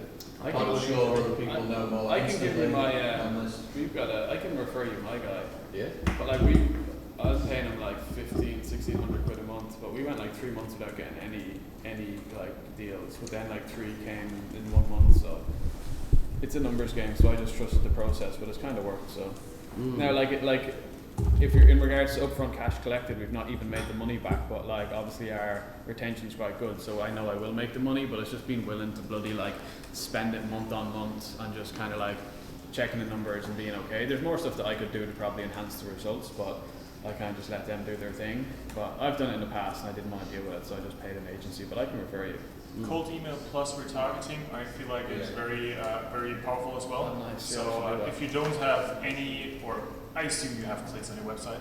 Yeah. So it's super cheap. Just run $5 to $20 retargeting. And what would you call it? Like a video and then just? Well, it depends on what clicks you get, but generally speaking, you can basically do a VSL chopped up and run those as retargeting ads. Nice. So you have like a 90-second unique mechanism, 90-second backstory, 90-second testimonials or supercuts, and then either get them back on a call booking page or onto the VSL. Nice. So that's super low hanging fruit, and if you combine that with cold email, I don't know about you guys, but if someone sends me a cold email, I'll copy the URL, open up an incognito tab, open the page, and see what they have up to. So you get clicks onto the page once you run cold email, and then you build your custom audience off of that, and you can run, like for example, an explainer video works quite well. In my niches. Yeah, like an animated, I can show you how mine looks. I'll be running that as a cold ad and then build a retargeting out of that. And if you run YouTube, organic anyway, you can just retarget those people super easy as well. But for like website traffic, what's your first email? How do you get them onto the website? That's what. No, I mean it's just a numbers game. If you send out like I don't know 10,000 mails a month, you'll get website clicks. If you pitch it or not, just purely off of having the link of your website in the mail and obviously in the domain. So for cold email, you have like 10, 20 domains. All of your domains should redirect to a website, and if you're smart about it, you can just have UTM parameters in those domains and know, okay, they come from cold email. Yeah, we're doing like 1,000 a day or something. So that's insane. That you will get tons of clicks. 9,000 emails. No, 10,000 Estelle, like every how many day. emails were we sending when you were doing cold email?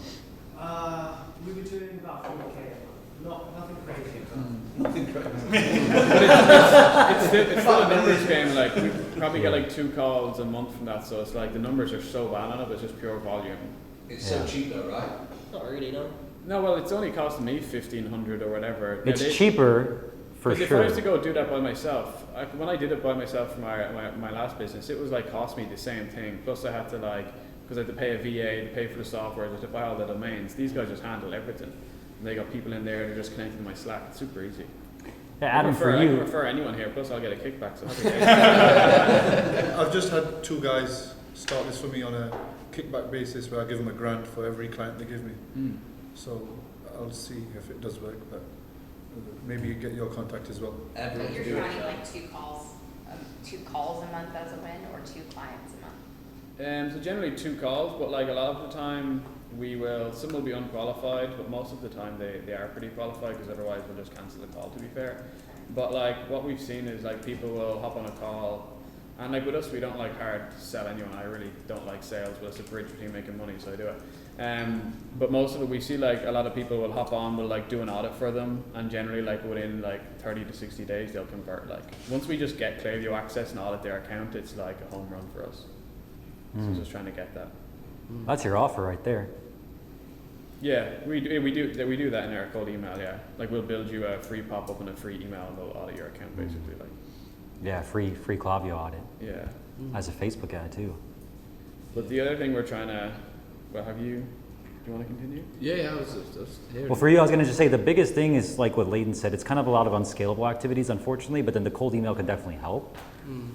Because last night I think we were talking though, and you were still not clear on exactly which service to run with, right? It was more the team structure was the clarity bit. Was okay. Because you were talking about your hybrid offer. Yeah. And that actually made me think, oh well, because some people don't want to be stuck on a retained model. They just want like an upfront fee. But for us, it's better for MRR to have people come back and do that. So it made me think, oh, maybe we could do a hybrid where we actually just, when you've got the formula for D2C, it's pretty much a cut and paste formula. You just need to get the ad right. So it's kind of like your offer. So that made me think about that. But yeah, my structure was in the team. Didn't know whether to have a Google person, Facebook person, or have a hybrid Google, Meta, and TikTok. So you're good on the offer then? That's the thing. I don't know whether we. Because we could talk about team for sure with everybody. Yeah. Yeah, that's a separate thing. I think if we need to run with an offer, or do you think we need to run with an offer? Well, your biggest problem right now is lead flow, right? Yeah. Yeah. So you need the offer to be good enough to be able to get consistent lead flow. So we should talk about that. Yeah. Okay. So well, I mean, we can go back to our. Because it's that I help X do in Y days, so it's we will help you get 50 to 150,000 more revenue in 90 days, or your money back. Bottom line being that we can most likely add 50k as long as you agree to a certain spend. That should work. If they're doing 20 to 30k organically each month, there's product market fit there. They just need to scale it. Yeah. That's the bottom line. Have you ever ran Facebook ads to that? VSL, book a call funnel. Yeah, so we did book it, then my account got banned, so we pulled that down, and then we haven't done it since. I think if you call out the organic side of things, because there's a lot of brands popping off now that are like big on TikTok or influencer-led brands, and like I think if you call that out, because most people that are running ads are actually trying to go after people that are like already doing 100k and they just hate their agency. So I think if you call out like we help organic brands scale or something like that, because that's kind of what you've done with John, and I think like. Yeah. You also love TikTok, so I can see that like working really good. Yeah. So you take them from organic onto ads. Yeah, we have had like one come along where they were burned by like 2 agencies. They've done 300k like organically in their entire life, and then they come with us and they've done now about 2.3 million. So like they just needed someone that wasn't a dickhead, you know. It's someone that actually come look after them. So it's the same kind of thing. But, I like that we help organic brands scale, because that's pretty good. Yeah, scale with paid ads. Yeah, and then I think we can use some client studies with that and be like, well, take John for example. We took him from 30 to 200k a month. I think one thing that a lot of people in this room, including yourself, said is that you're looking for consistent, repeatable revenue. Yeah. So organic feels for most people, is very like inconsistent. So instead of talking about scaling, it might be like we help organic brands rely on consistent, repeatable revenue. Say that one more time. By the way, I do offer and positioning. We help organic e-commerce brands scale from up and down months to consistent, repeatable revenue. Yeah, that's nice. And then you can have the guarantee in there as well. Yeah. At the end. And now that's a way better offer. That feels really like hot. Thank you so much. You said it. You say that feels really hot. I like it. And that the VSL that we created, what would you use like ClickFunnels for yours, or what was the thing? My VSL? Yeah. Yeah, it's built on ClickFunnels, yeah. Like I said, I didn't build it. Tyler Bertie built it. I actually forgot to say though, I had this lead magnet that we ran over the summer digitally, and we got it printed. We got it printed about 3 weeks ago, and we sent it to our. I forgot to say this. We sent it to our 100 dream list on Friday. Today is Friday. We have 3 calls booked, and these are our dream clients. These would be 15 million plus. 3 calls booked. So this is like a 36-page ebook. I think it cost me like 800 quid to get 100 of them printed, and then maybe like another, I think about 50 of them went to Irish companies, and then another 50 went to the States, so then maybe like another 500 quid for posting, which I thought was quite expensive, but whatever. So I'm going to expand on this. I'm going to get maybe another list of fucking a couple thousand and see what happens. We did attach a personal note. I didn't write them. Someone on my team did. one of the girls, and it was like, saw you just launched X product, congratulations, something along the lines. Would you like to speak to me and our co-founder and our founder? And then there's a QR code at the end, so it's very easy for them to just say, that's nice. And I feel like, again, it's a bit, I think people are craving that personal touch. Can I have a look at it? Yeah, it's actually quite good too, I think. One thing that we like doing is like shock and awe packages, which are just like really getting outside of like what people normally do. So if you have like a really hot lead, since you're like talking about that consistent repeatable revenue, a really funny thing would be to like, and this would not be for everybody, but for super hot leads, you could like send them like a gift card once a week for $10, and then just like the second message is like, second gift card, what's that? Or like, that's what it's gonna feel like logging into your bank account. Don't worry, it's still coming. So you're sending like $10, $10, $10, $10. It would be like really like kind of absurd. And it's not that much money if they convert into a client. But you'd only do it to your top leads. But like if your message is consistent, repeatable revenue, it'd be like imagine when you work with us, how much this will be like that. Yeah. Oh my god, I'm gonna go send a gift card. That's clippable right there. Yeah. Well, the funniest part is like, you see how that's like not scalable, but it's like that's what gets you the clients, right? Like that's what makes it. And your CPA would still be super cheap if you do it for like 2 months or something, you know? Because that's the thing with like done for you agencies is like the client acquisition is always different, right? It's like there you go. Yeah, I mean that's gold for sure. Like that's gonna work. It's just it's thinking outside the box sometimes, right? Like you don't need too many clients. Exactly. Yeah, you don't because your goal is not a bunch. Like you just need the right clients. Actually, that's even better than sending the 100,000 cold emails if you actually need them.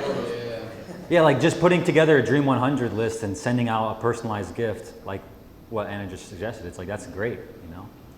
Also, one our client success coach that worked in my company used to say that you can either have the other strategy to use the volume, or then you can do it so personally, like you did this one, and send them so many great messages personally until they answer and become your client.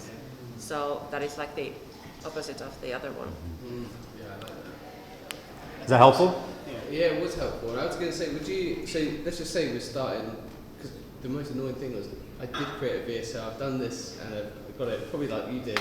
I started running the ads, hit about £200, got pulled down, and I was like, oh, do you know what? I've got to leave it. So I think I've got all the stuff there that I can pull back and pull together.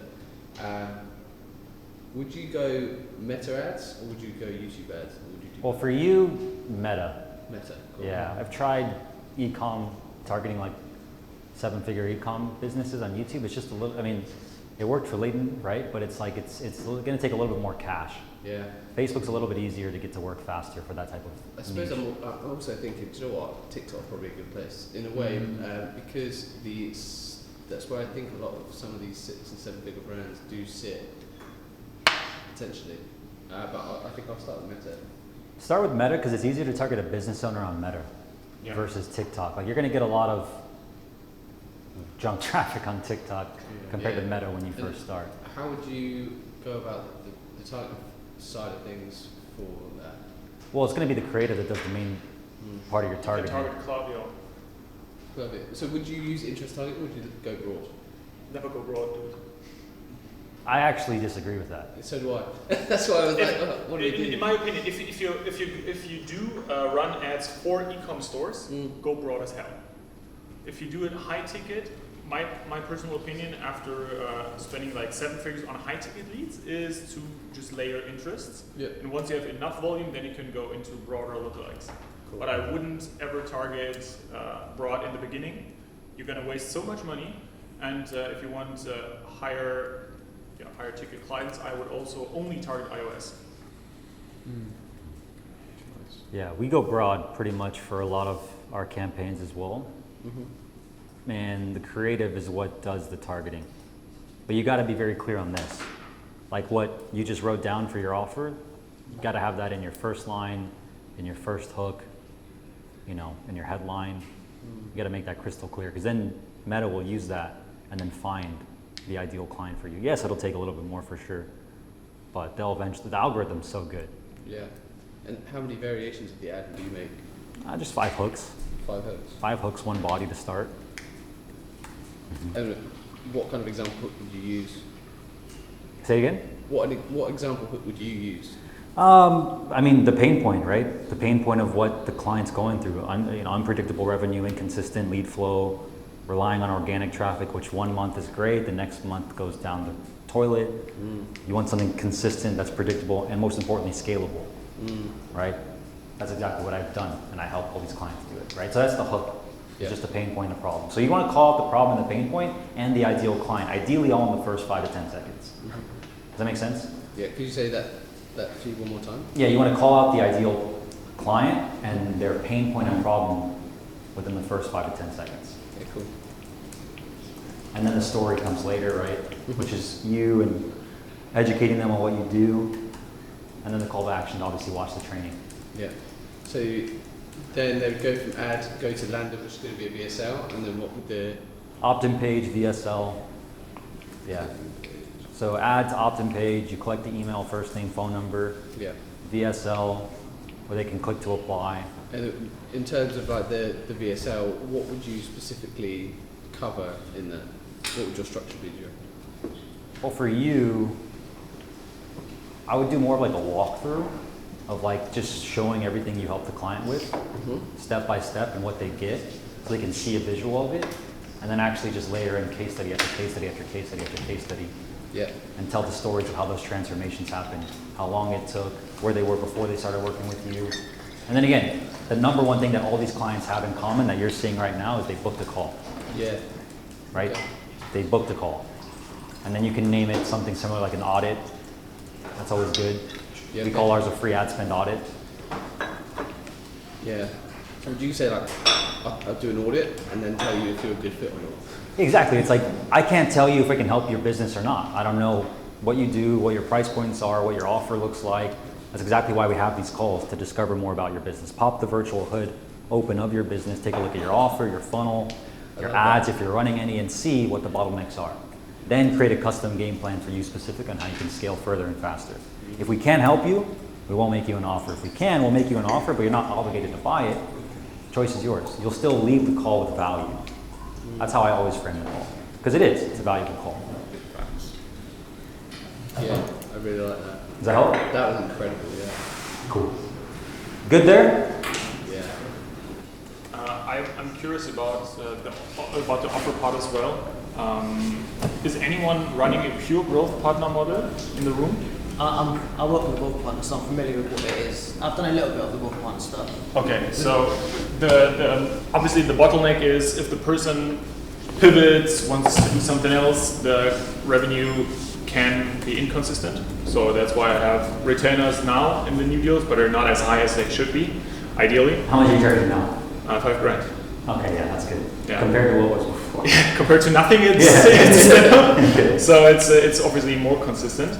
But in my head, I still, like, the number one thing is obviously having a personal brand to track those deals. I have some now in the pipeline where I know them personally, from masterminds and talking in the sauna and whatnot, getting to know a person, like over a 4-day mastermind, you know if it's a good business owner or not.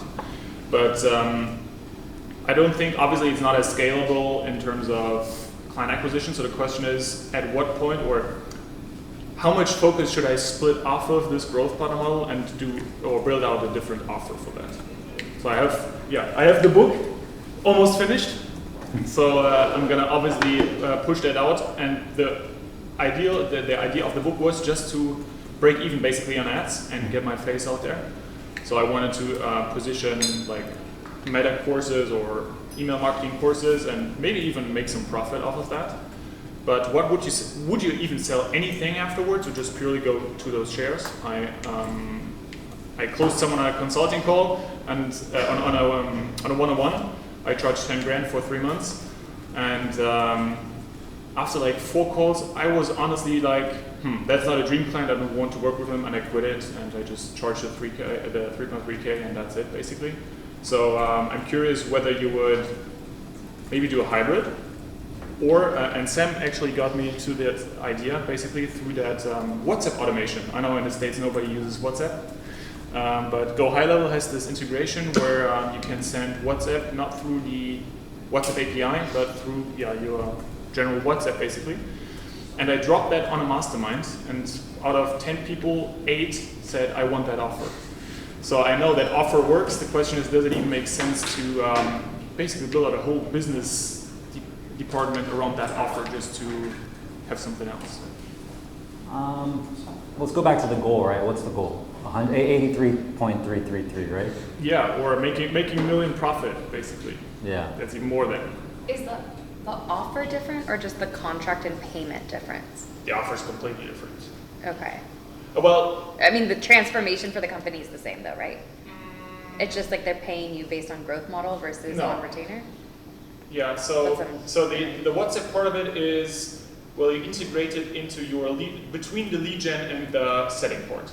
So instead of just calling the leads and or directly booking calls, it's delivering the lead magnet or the VSL or whatever via WhatsApp, and then the setters can go in WhatsApp, qualify them, book calls, and there's no other tool out on the market, and I would build out the custom solution and all the zaps, all the make integrations to then go into their CRM, which I'm doing obviously for my growth partner deals. But yeah, and it would work for smaller clients, it would work for big ass clients, and it would also show me whether the offer works and whatnot. And it's kind of, it's recurring revenue because I would sell it as SaaS. It sounds like I don't know if it would be a separate offer that you would run. I think it's like a piece of your offer that makes the entire offer work better, that you can use as an angle. Yeah, but I mean, the offer of the growth partner is I'll help you scale to 8 figures.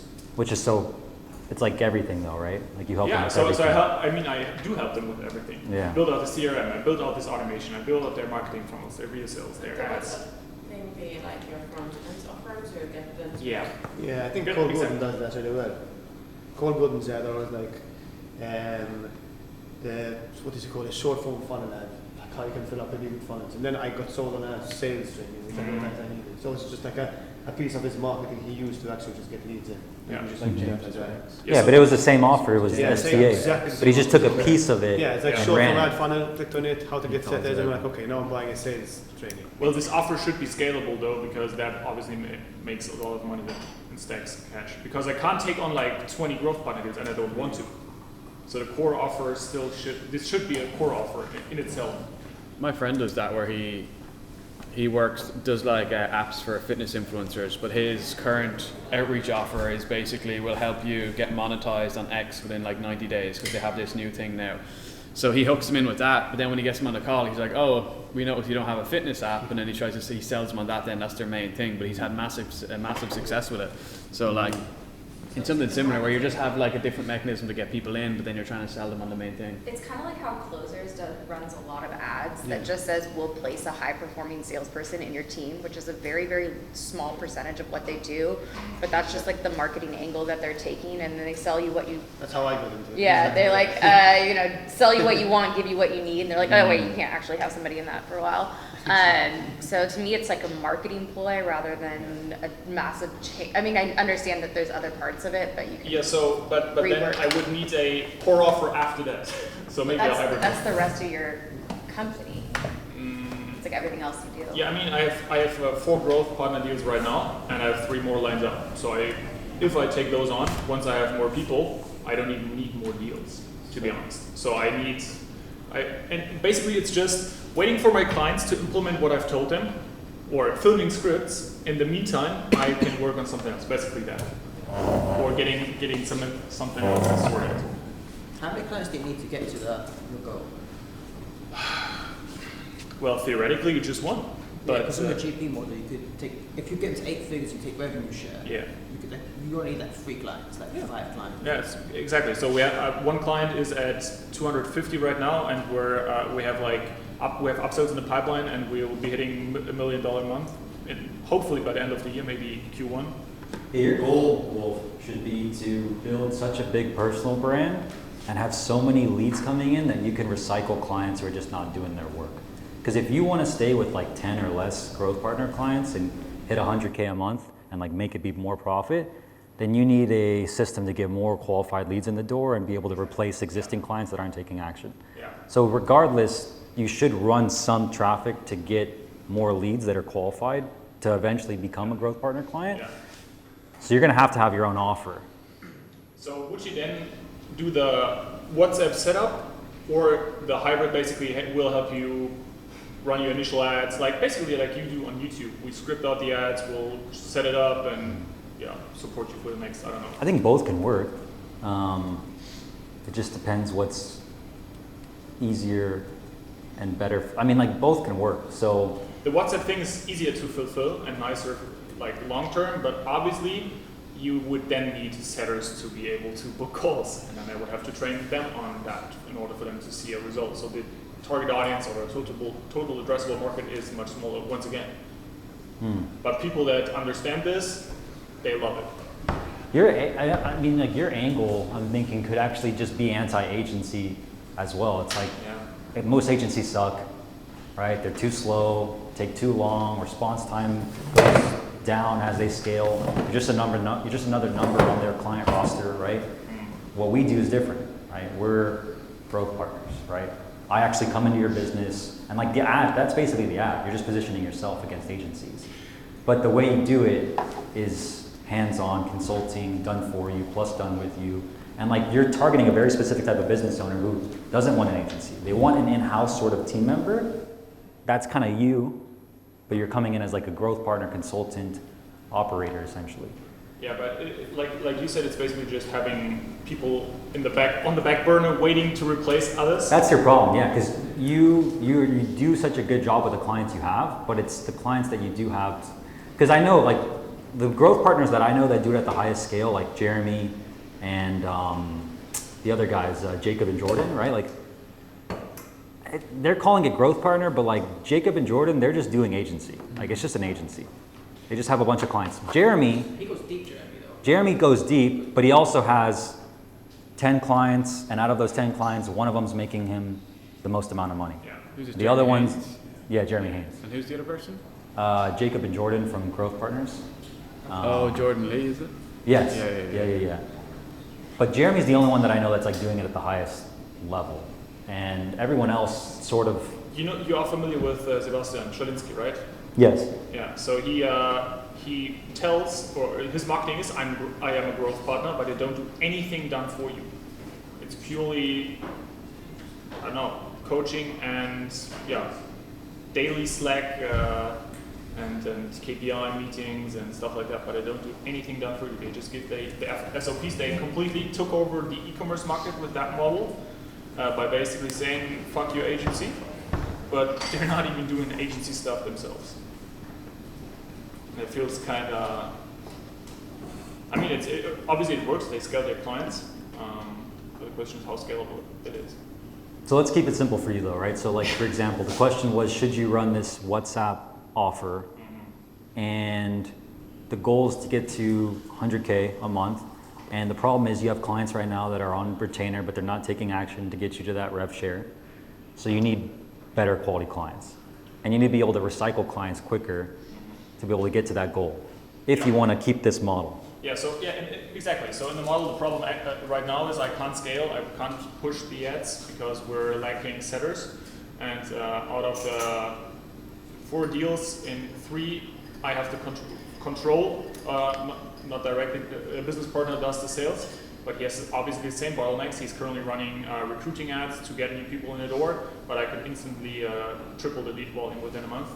But we're already running. Why don't you partner with this guy? Because we're German speaking. We're German speaking. But the process. The AI. All of our international clients, you just translate. There's AI that translates in any language. Yeah, but I mean, it's not the problem. The problem isn't the training. The problem is finding the right people. That are willing to do it. So it's the knowing how to recruit, which is the bottleneck, not where to recruit from. Once you know how to recruit, you'll be able to find talent in any region, in any country. You want German-speaking people, You just need to know how to sell that post, which is a job post. It's a sales pitch. How to sell it to the German-speaking salespeople that you want. Well, since it's not my business, it's kind of not my job to help the sales agency to hire them. If you're a growth partner, is it? Yeah. So maybe one more tangent. A friend of mine who is doing sales wanted to partner up actually. Yeah. He's moving close to us, and we want to partner on a new deal. So then it would make sense 100% to show them that. But he then also heard the idea of not running the growth partner model, since you are highly dependent on a few people, obviously. And he feels like he wants more of the actionable agency that just does something at like $2,000 retainers or $3,000. I don't know. What do you want? Yeah, I think that's the question. It sounds like your growth partner mode has a ceiling.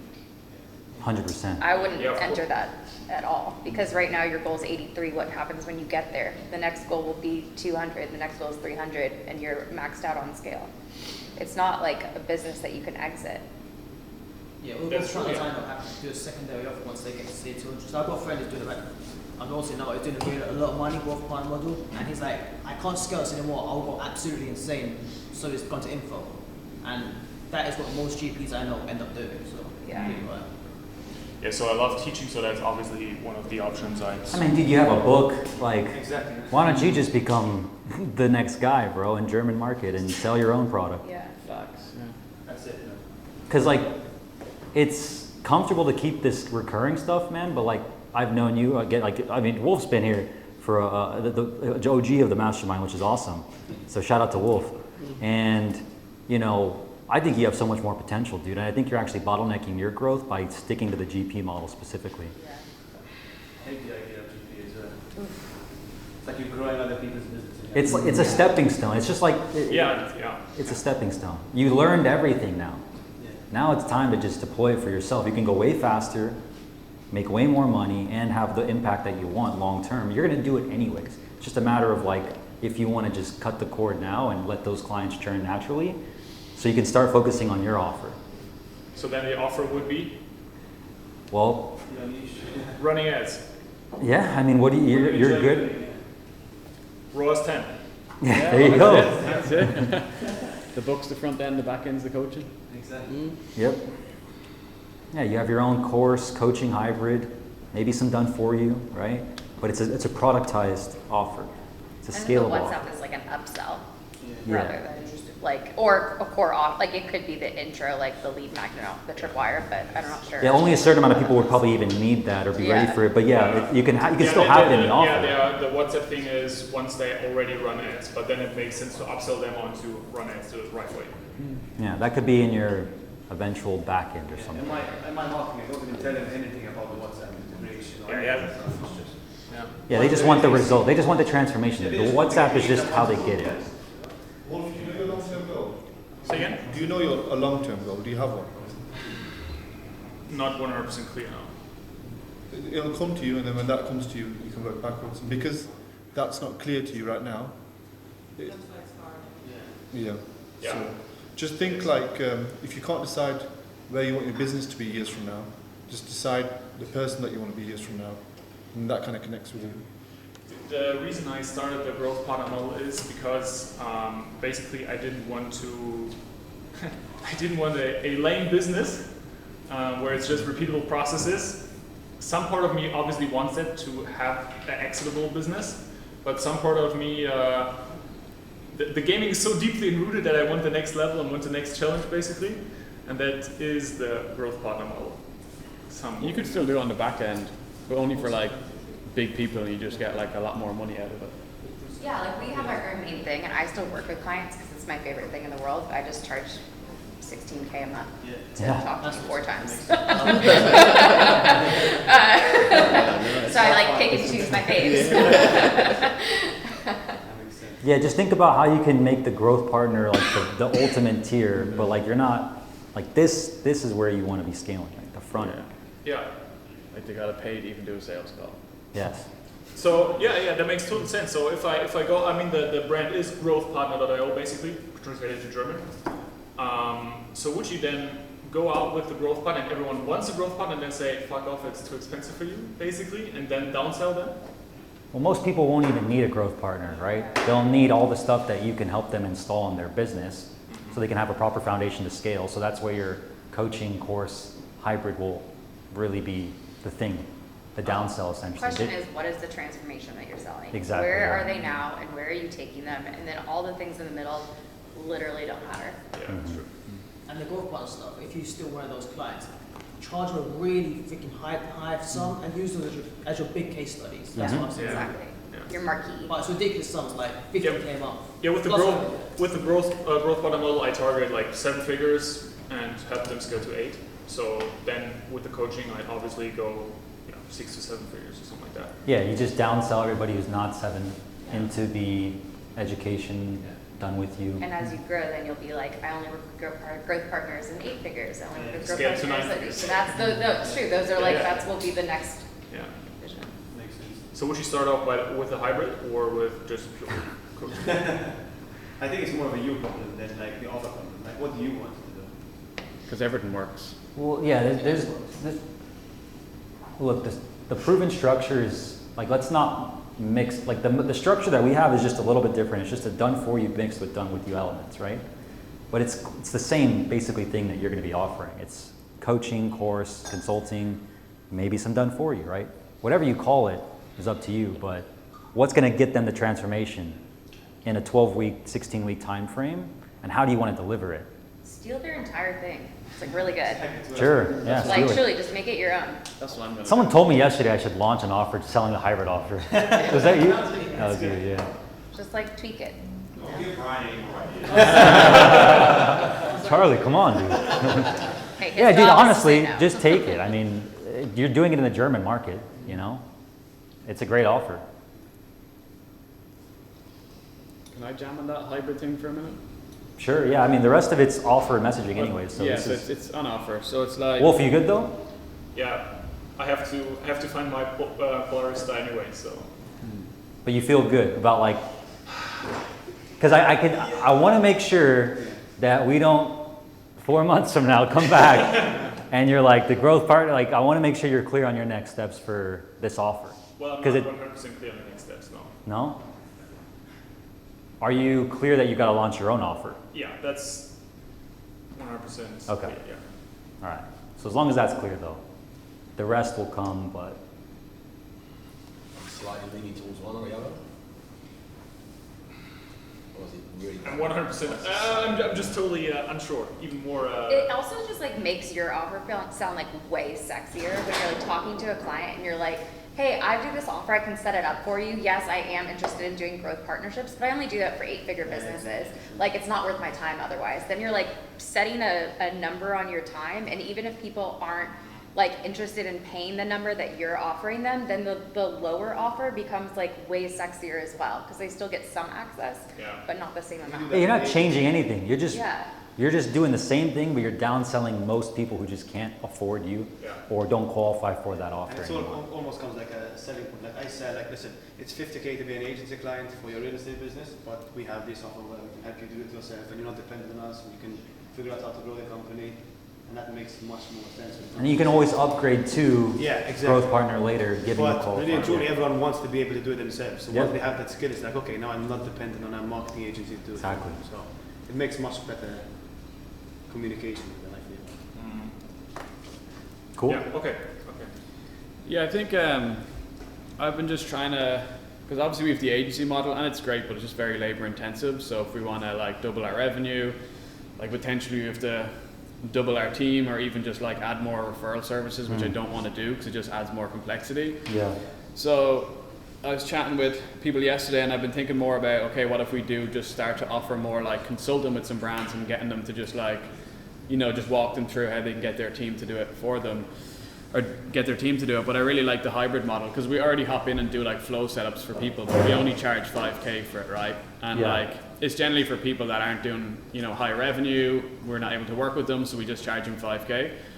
But from hearing you talk yesterday, I really like the idea of the hybrid model where we can come in, build flows, but also coach them on it. Yeah. But I'm just not sure on like what the messaging is there, how much we charge, how long does it run for.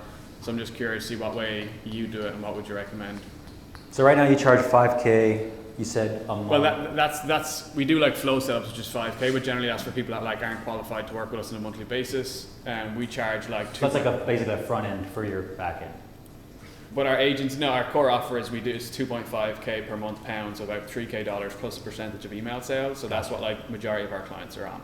But like I said, if we want to double our revenue or profits there, we've got to double the team, which I don't mind doing, but I just want to try and get the business much more profitable, you know, by having some. Why don't you increase your prices straight up? Because £2,500. But with the percentage, so our average retainer is much higher. Like during Q4, some of our retainers could be like 8, 10K. Okay. So like if we're charging more than that, like brands are just going to go to a different email agency or take it in-house or something like that. So there is this sweet spot, and I've got that feedback from people. Like once we're hitting those high months, in Q4 it's okay, but once we're hitting like those higher months, because it's email, it's not like it's very predictable, so they can get someone else to do it. So just need to be careful of that. Like. So you're thinking, go ahead. Sorry, I'm trying to understand.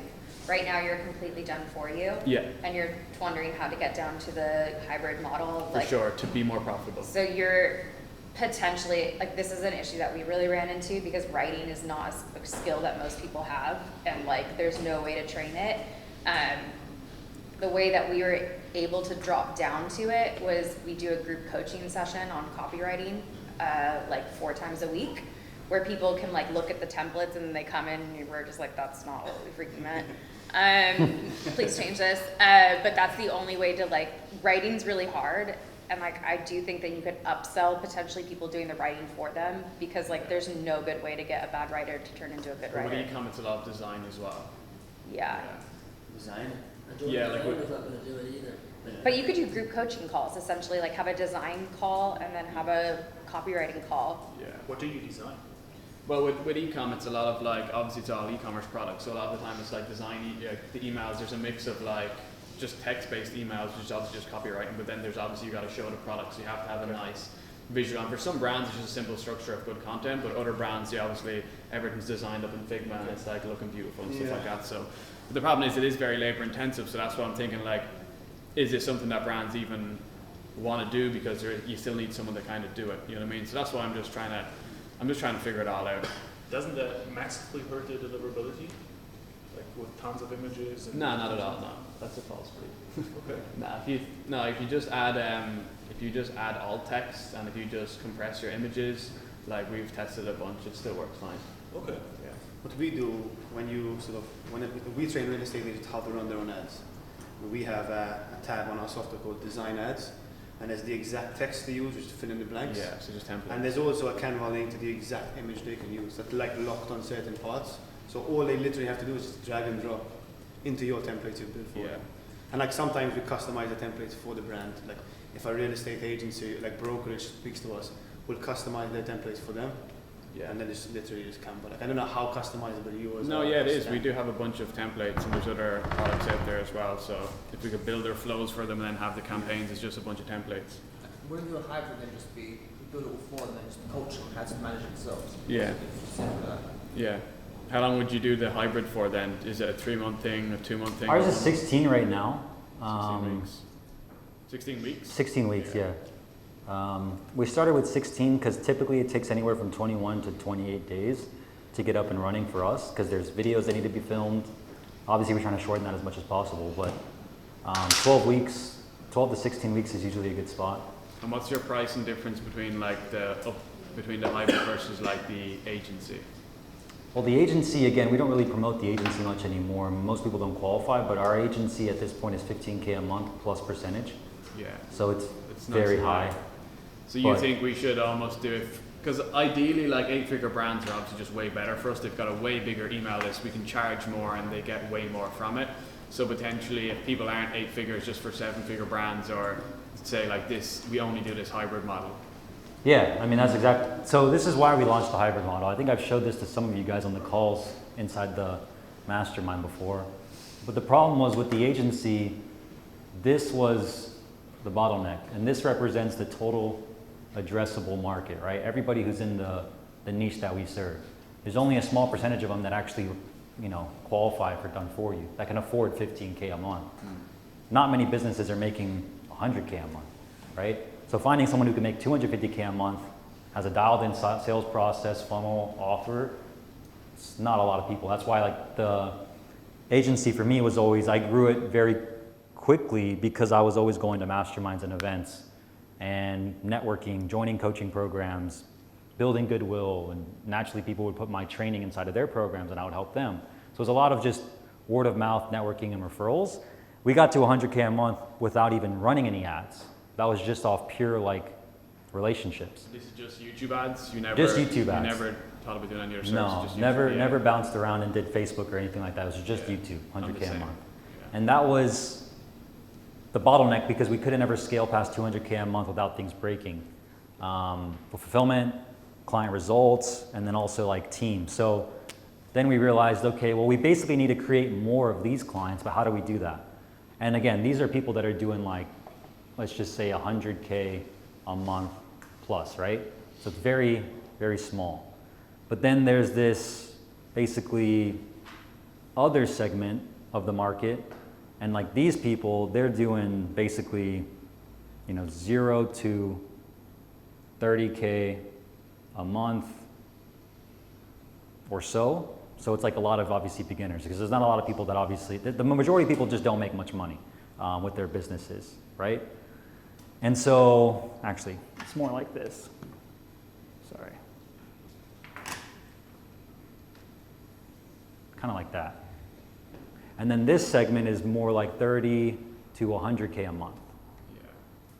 And so this is where we launched a hybrid.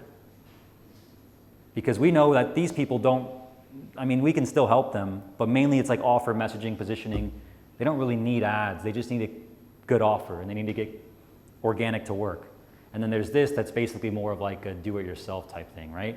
And so this is where the hybrid falls in because we can easily ascend people from this to this given we wanted to.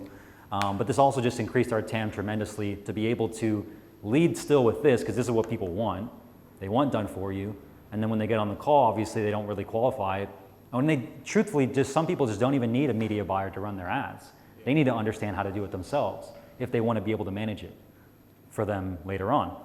So that's where we launched that. So that's why we launched it. Does that make sense? Yeah. And you still have people that will come through, pay the 15K and then still end up paying into the agency as well then because they're like, oh, you know what? I want Yeah, some people are making 250K a month plus. They're like, I don't want any done with you. Yeah. I just want done for you. And then we have a conversation about it as a team and we say, okay, do we want to take these clients on take this client on as a client, and we'll see. And your hybrid's upfront 15K? Yeah. Yeah. Okay, so yeah, it's similar. I reckon this is similar in e-commerce that it would be like 0 to 100K and it'll be like 100 to, maybe 500 and a million plus or something like that. But yeah, so it's basically just creating more TAM and you're just being able to capitalize on the other markets, right? That's why specificity and specialization is great to start to get to 100K a month, but then obviously if you wanted to build sustainable company, I've seen the biggest ones that are doing 30 million, 40 million, for the most part, they have an ascension ladder eventually. Yeah. But the problem is we always try to do that first, like done with, do it yourself, done with you, then done for you all at once. And it's like, none of them are working really well. Yeah. And then you shoot yourself in the foot because you have 3 products, 4 products. Yeah, because the other option is obviously go low ticket and then bring people up, but it doesn't really solve the problem because low ticket's never extremely profitable. But I feel like this way it's more.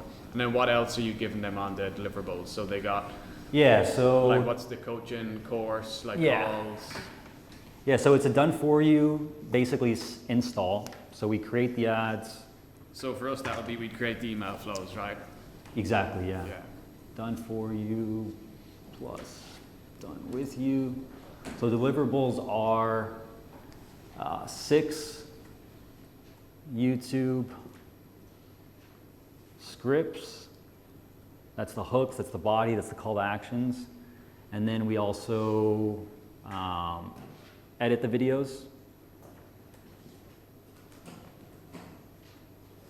So that's the creative basically. And then we also create the campaigns, set up the targeting, choose the settings, and then we launch the campaigns so they can start generating leads. So that's basically done for you. And then the done with you, this is where it's basically check-in calls. So we have a 7-day check-in call, 14-day check-in call. So 1 a week? Well, for the first 2 weeks, yes, but not, it doesn't stay 1 a week. Because the first 2 weeks are where, again, it's like if someone's new to cold traffic, that's like talking them off a ledge most of the time. As you heard Leighton say, right? He's like, they were working, I just paused them. It's like, why? You know? So that's a lot of the conversations we have in 7 to 14 day. And then the next one's 8 week, right, Charlie? Yeah. 8 week. And are these calls reviewing stuff, or are these calls on coaching?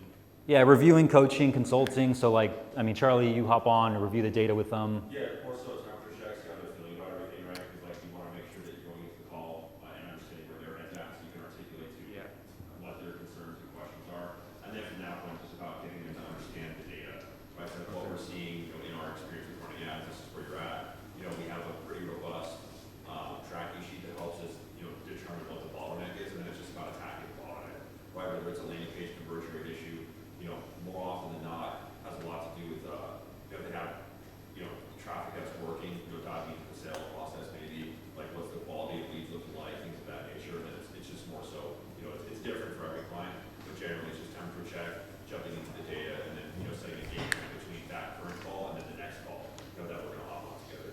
That's how the basically the agenda of those coaching calls work. Yeah, so it's done for you, and then 6 calls, yeah. Yeah, so 7 week, 7-day, 14-day, 8 week, 12 week, 16 weeks. So you can see it's very upfront. Like there's basically a call a week in the done for you to get everything set up, and then there's 2 right after they launch, and then we go basically once every other month after that. So And then you're in their Slack for daily comms. yeah, they have Slack, they have course, they have community. Yeah, I'd probably just remove. How essential do you think the community is? Like, let's say if we were to start doing this, obviously there's going to be only a couple of people coming through. How essential do you think the community is compared to just having the Slack? The only way the community really starts to grow is as you start scaling the actual offer. So you think get at more the start clients. I could just not do the community because there won't be one? Well, I would do it for future pacing of where it can go. Yeah. I mean, we just have ours in school, Yeah. right? But most people use Slack, obviously, Yeah. to talk to us. The problem is it's hard for them to use the community if there's nobody else in the community. Yeah. So you need 100 people in the community, and it sucks. Yeah. It's hard to get that thing moving. Yeah. Even in like closers, they've got like 1,000, Yeah. and like there's maybe 10, 20, 30 people at a time who are talking. Yeah, I mean, ours is all intro posts, and constantly Charlie and I are always asking ourselves, how can we get the people to use community more? But then it's also like, well, is the goal for them to use the community? It's like, well, not really. I mean, I think it has a lot to do with how you're delivering your service too. Yeah. Like for us, it's very client success manager focused. Whereas like, we want the CSMs to have a good relationship with their clients, so they're always going to default to using Slack because again they're hopping on with your CSM for coaching calls. Yeah. The community for us is more so group coaching calls and course content. That's really like the main focus Yeah. of it. And then all the interactions with the clients, checking in with them, that's done all through Slack because it's just, in my experience, it's a better way to build a lasting relationship where you're going to have opportunities for referrals, create more opportunities for testimonials, all that fun stuff. That Jay's going to talk about tomorrow with us. But Slack generally is, we haven't really had the group work for like communication purposes just because of the nature of our offer. Yeah, I think I'd just remove it, leave it out at the start. How? Oh, sorry. No, I was just saying I'll probably leave it at the community at the start, but I was going to say that for community, this goes you like your client base, your people you put to them, any offer, I guess. How different are their offers from each other? Your clients. say it again? How different are your clients' offers from each other? So like you take clients all over.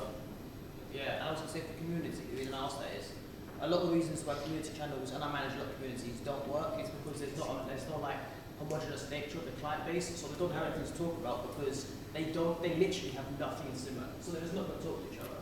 Whereas if you want people to communicate in a community, there has to be some kind of commonality between them, otherwise they're just not going to talk. It's also the purpose of the offer too. Like the Mastermind's more of a community.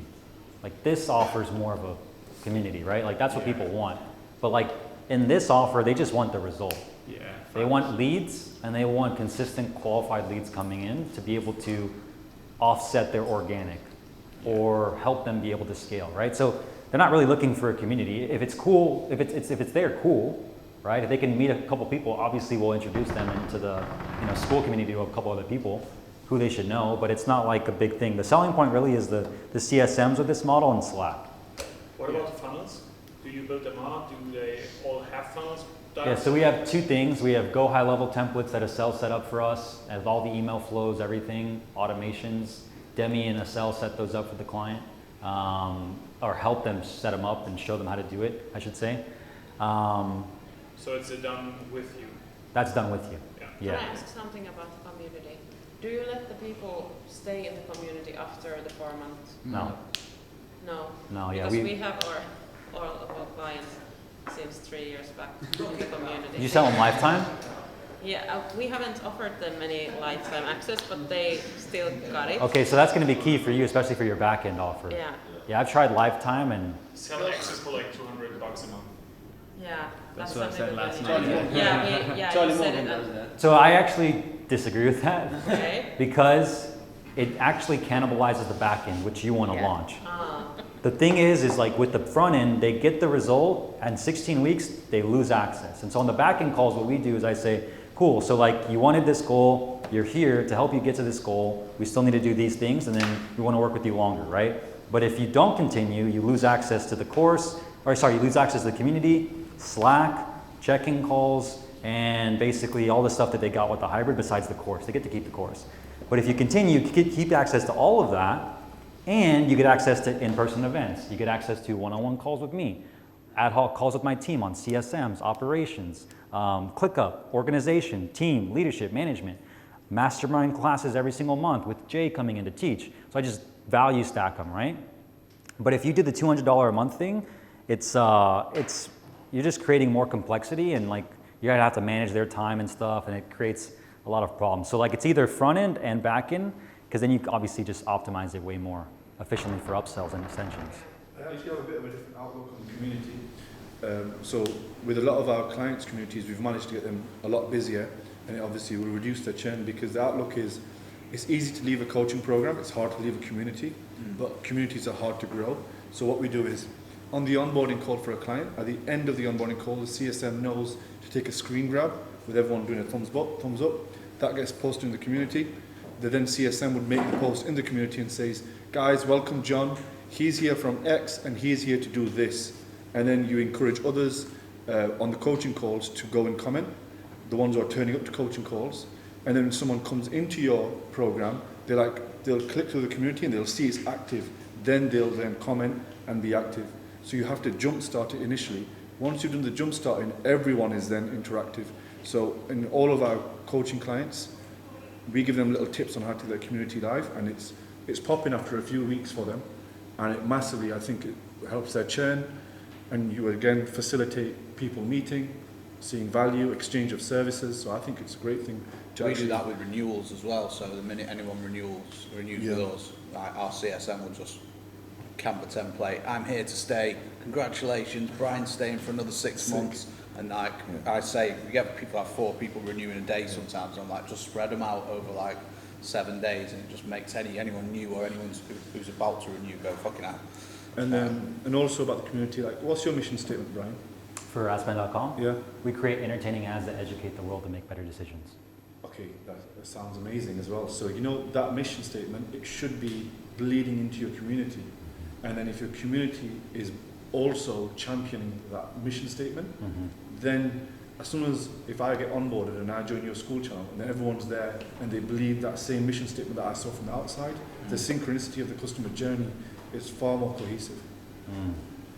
Brian, is your course mainly just on the YouTube ads, or are you expanding into different things like mindset, funnels, other business basics, or is it just the YouTube ad stuff? YouTube ads is one module in school, and that gives them everything they need to learn how it works, step by step. But then I have an intro on onboarding, which indoctrinates them into what's about to happen, the journey, the road that lies ahead, obviously, mindset as well. The second module is offers and positioning, obviously, like how to create a scalable offer, how to find your target audience, how to craft that offer statement, getting them ready to obviously, go to write their VSL. Yeah. Also, and there's VSL, creation, templates. Right now is YouTube ads. The course? Say again? Like how many hours in total? I don't think it's many. I think it's less than a. Yeah, nothing crazy. Yeah. It's just like, and also, we're constantly trying to remove content too. Oh, nice. Yeah. versus ad, because it's like, what's the minimum viable product we can use to get them the result? Yeah, that's what I'm trying to do in the business now. I've removed so much stuff over the last 4 weeks. It's been the best thing ever. Yeah, but eventually, I mean, our plan for Q4 is Sel's working on a Facebook ads masterclass training, so we can add that into the hybrid as well, because Nice. what we've realized is again, not every business would be better to start off with YouTube. They'd be better to start off with Facebook first, and the hybrid offer just rolls right into that platform too. So we're rolling that out in Q4 for us. And then you'll have eventually the way it'll look is we'll have a module that's paid ads and then a module that's organic. So we have both inside the academy, because the whole purpose of the academy and our mission statement is, we create entertaining ads to educate the world, make better decisions. But sometimes you shouldn't go to ads right off the bat unless you've obviously tested your offer to cold email or to organic first to make sure people are buying it with YouTube, with email. And I've realized most people don't even email their list often.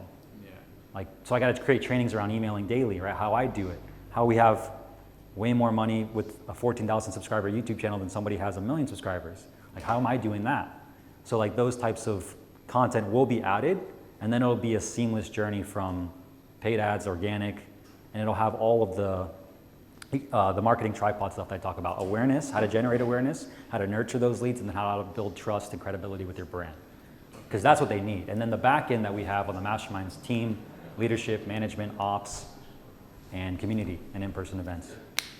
Okay, amazing. It sounds like for hybrid offers, we do a hybrid as well, and I'm looking at yours, and we think of marketing as being process, marketing is a process, not an event, right? But there are events in all the things that we do, and the events are usually building your assets and your systems.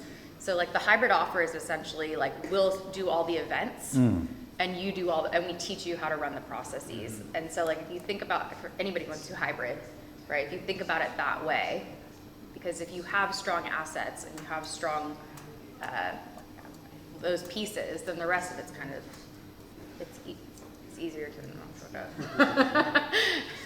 And then last thing, do you get people then that go through the hybrid and then just end up joining your agency? Mm-hmm. And then do you give them any different offer because they've just came through and spent 15K or not? No. No. Okay. Perfect. Because I feel like that's going to happen, but that's, I guess, the best case scenario, right? Well, yeah, by that point, they're happy, Yeah. They just want, because you've built the system for them and helped them get it running and profitable, at least to a really healthy margin, or, to what their result was that they wanted. And then at that point, they're like, yeah, for sure, you guys helped me do this. Of course, I want to have you guys continue doing it.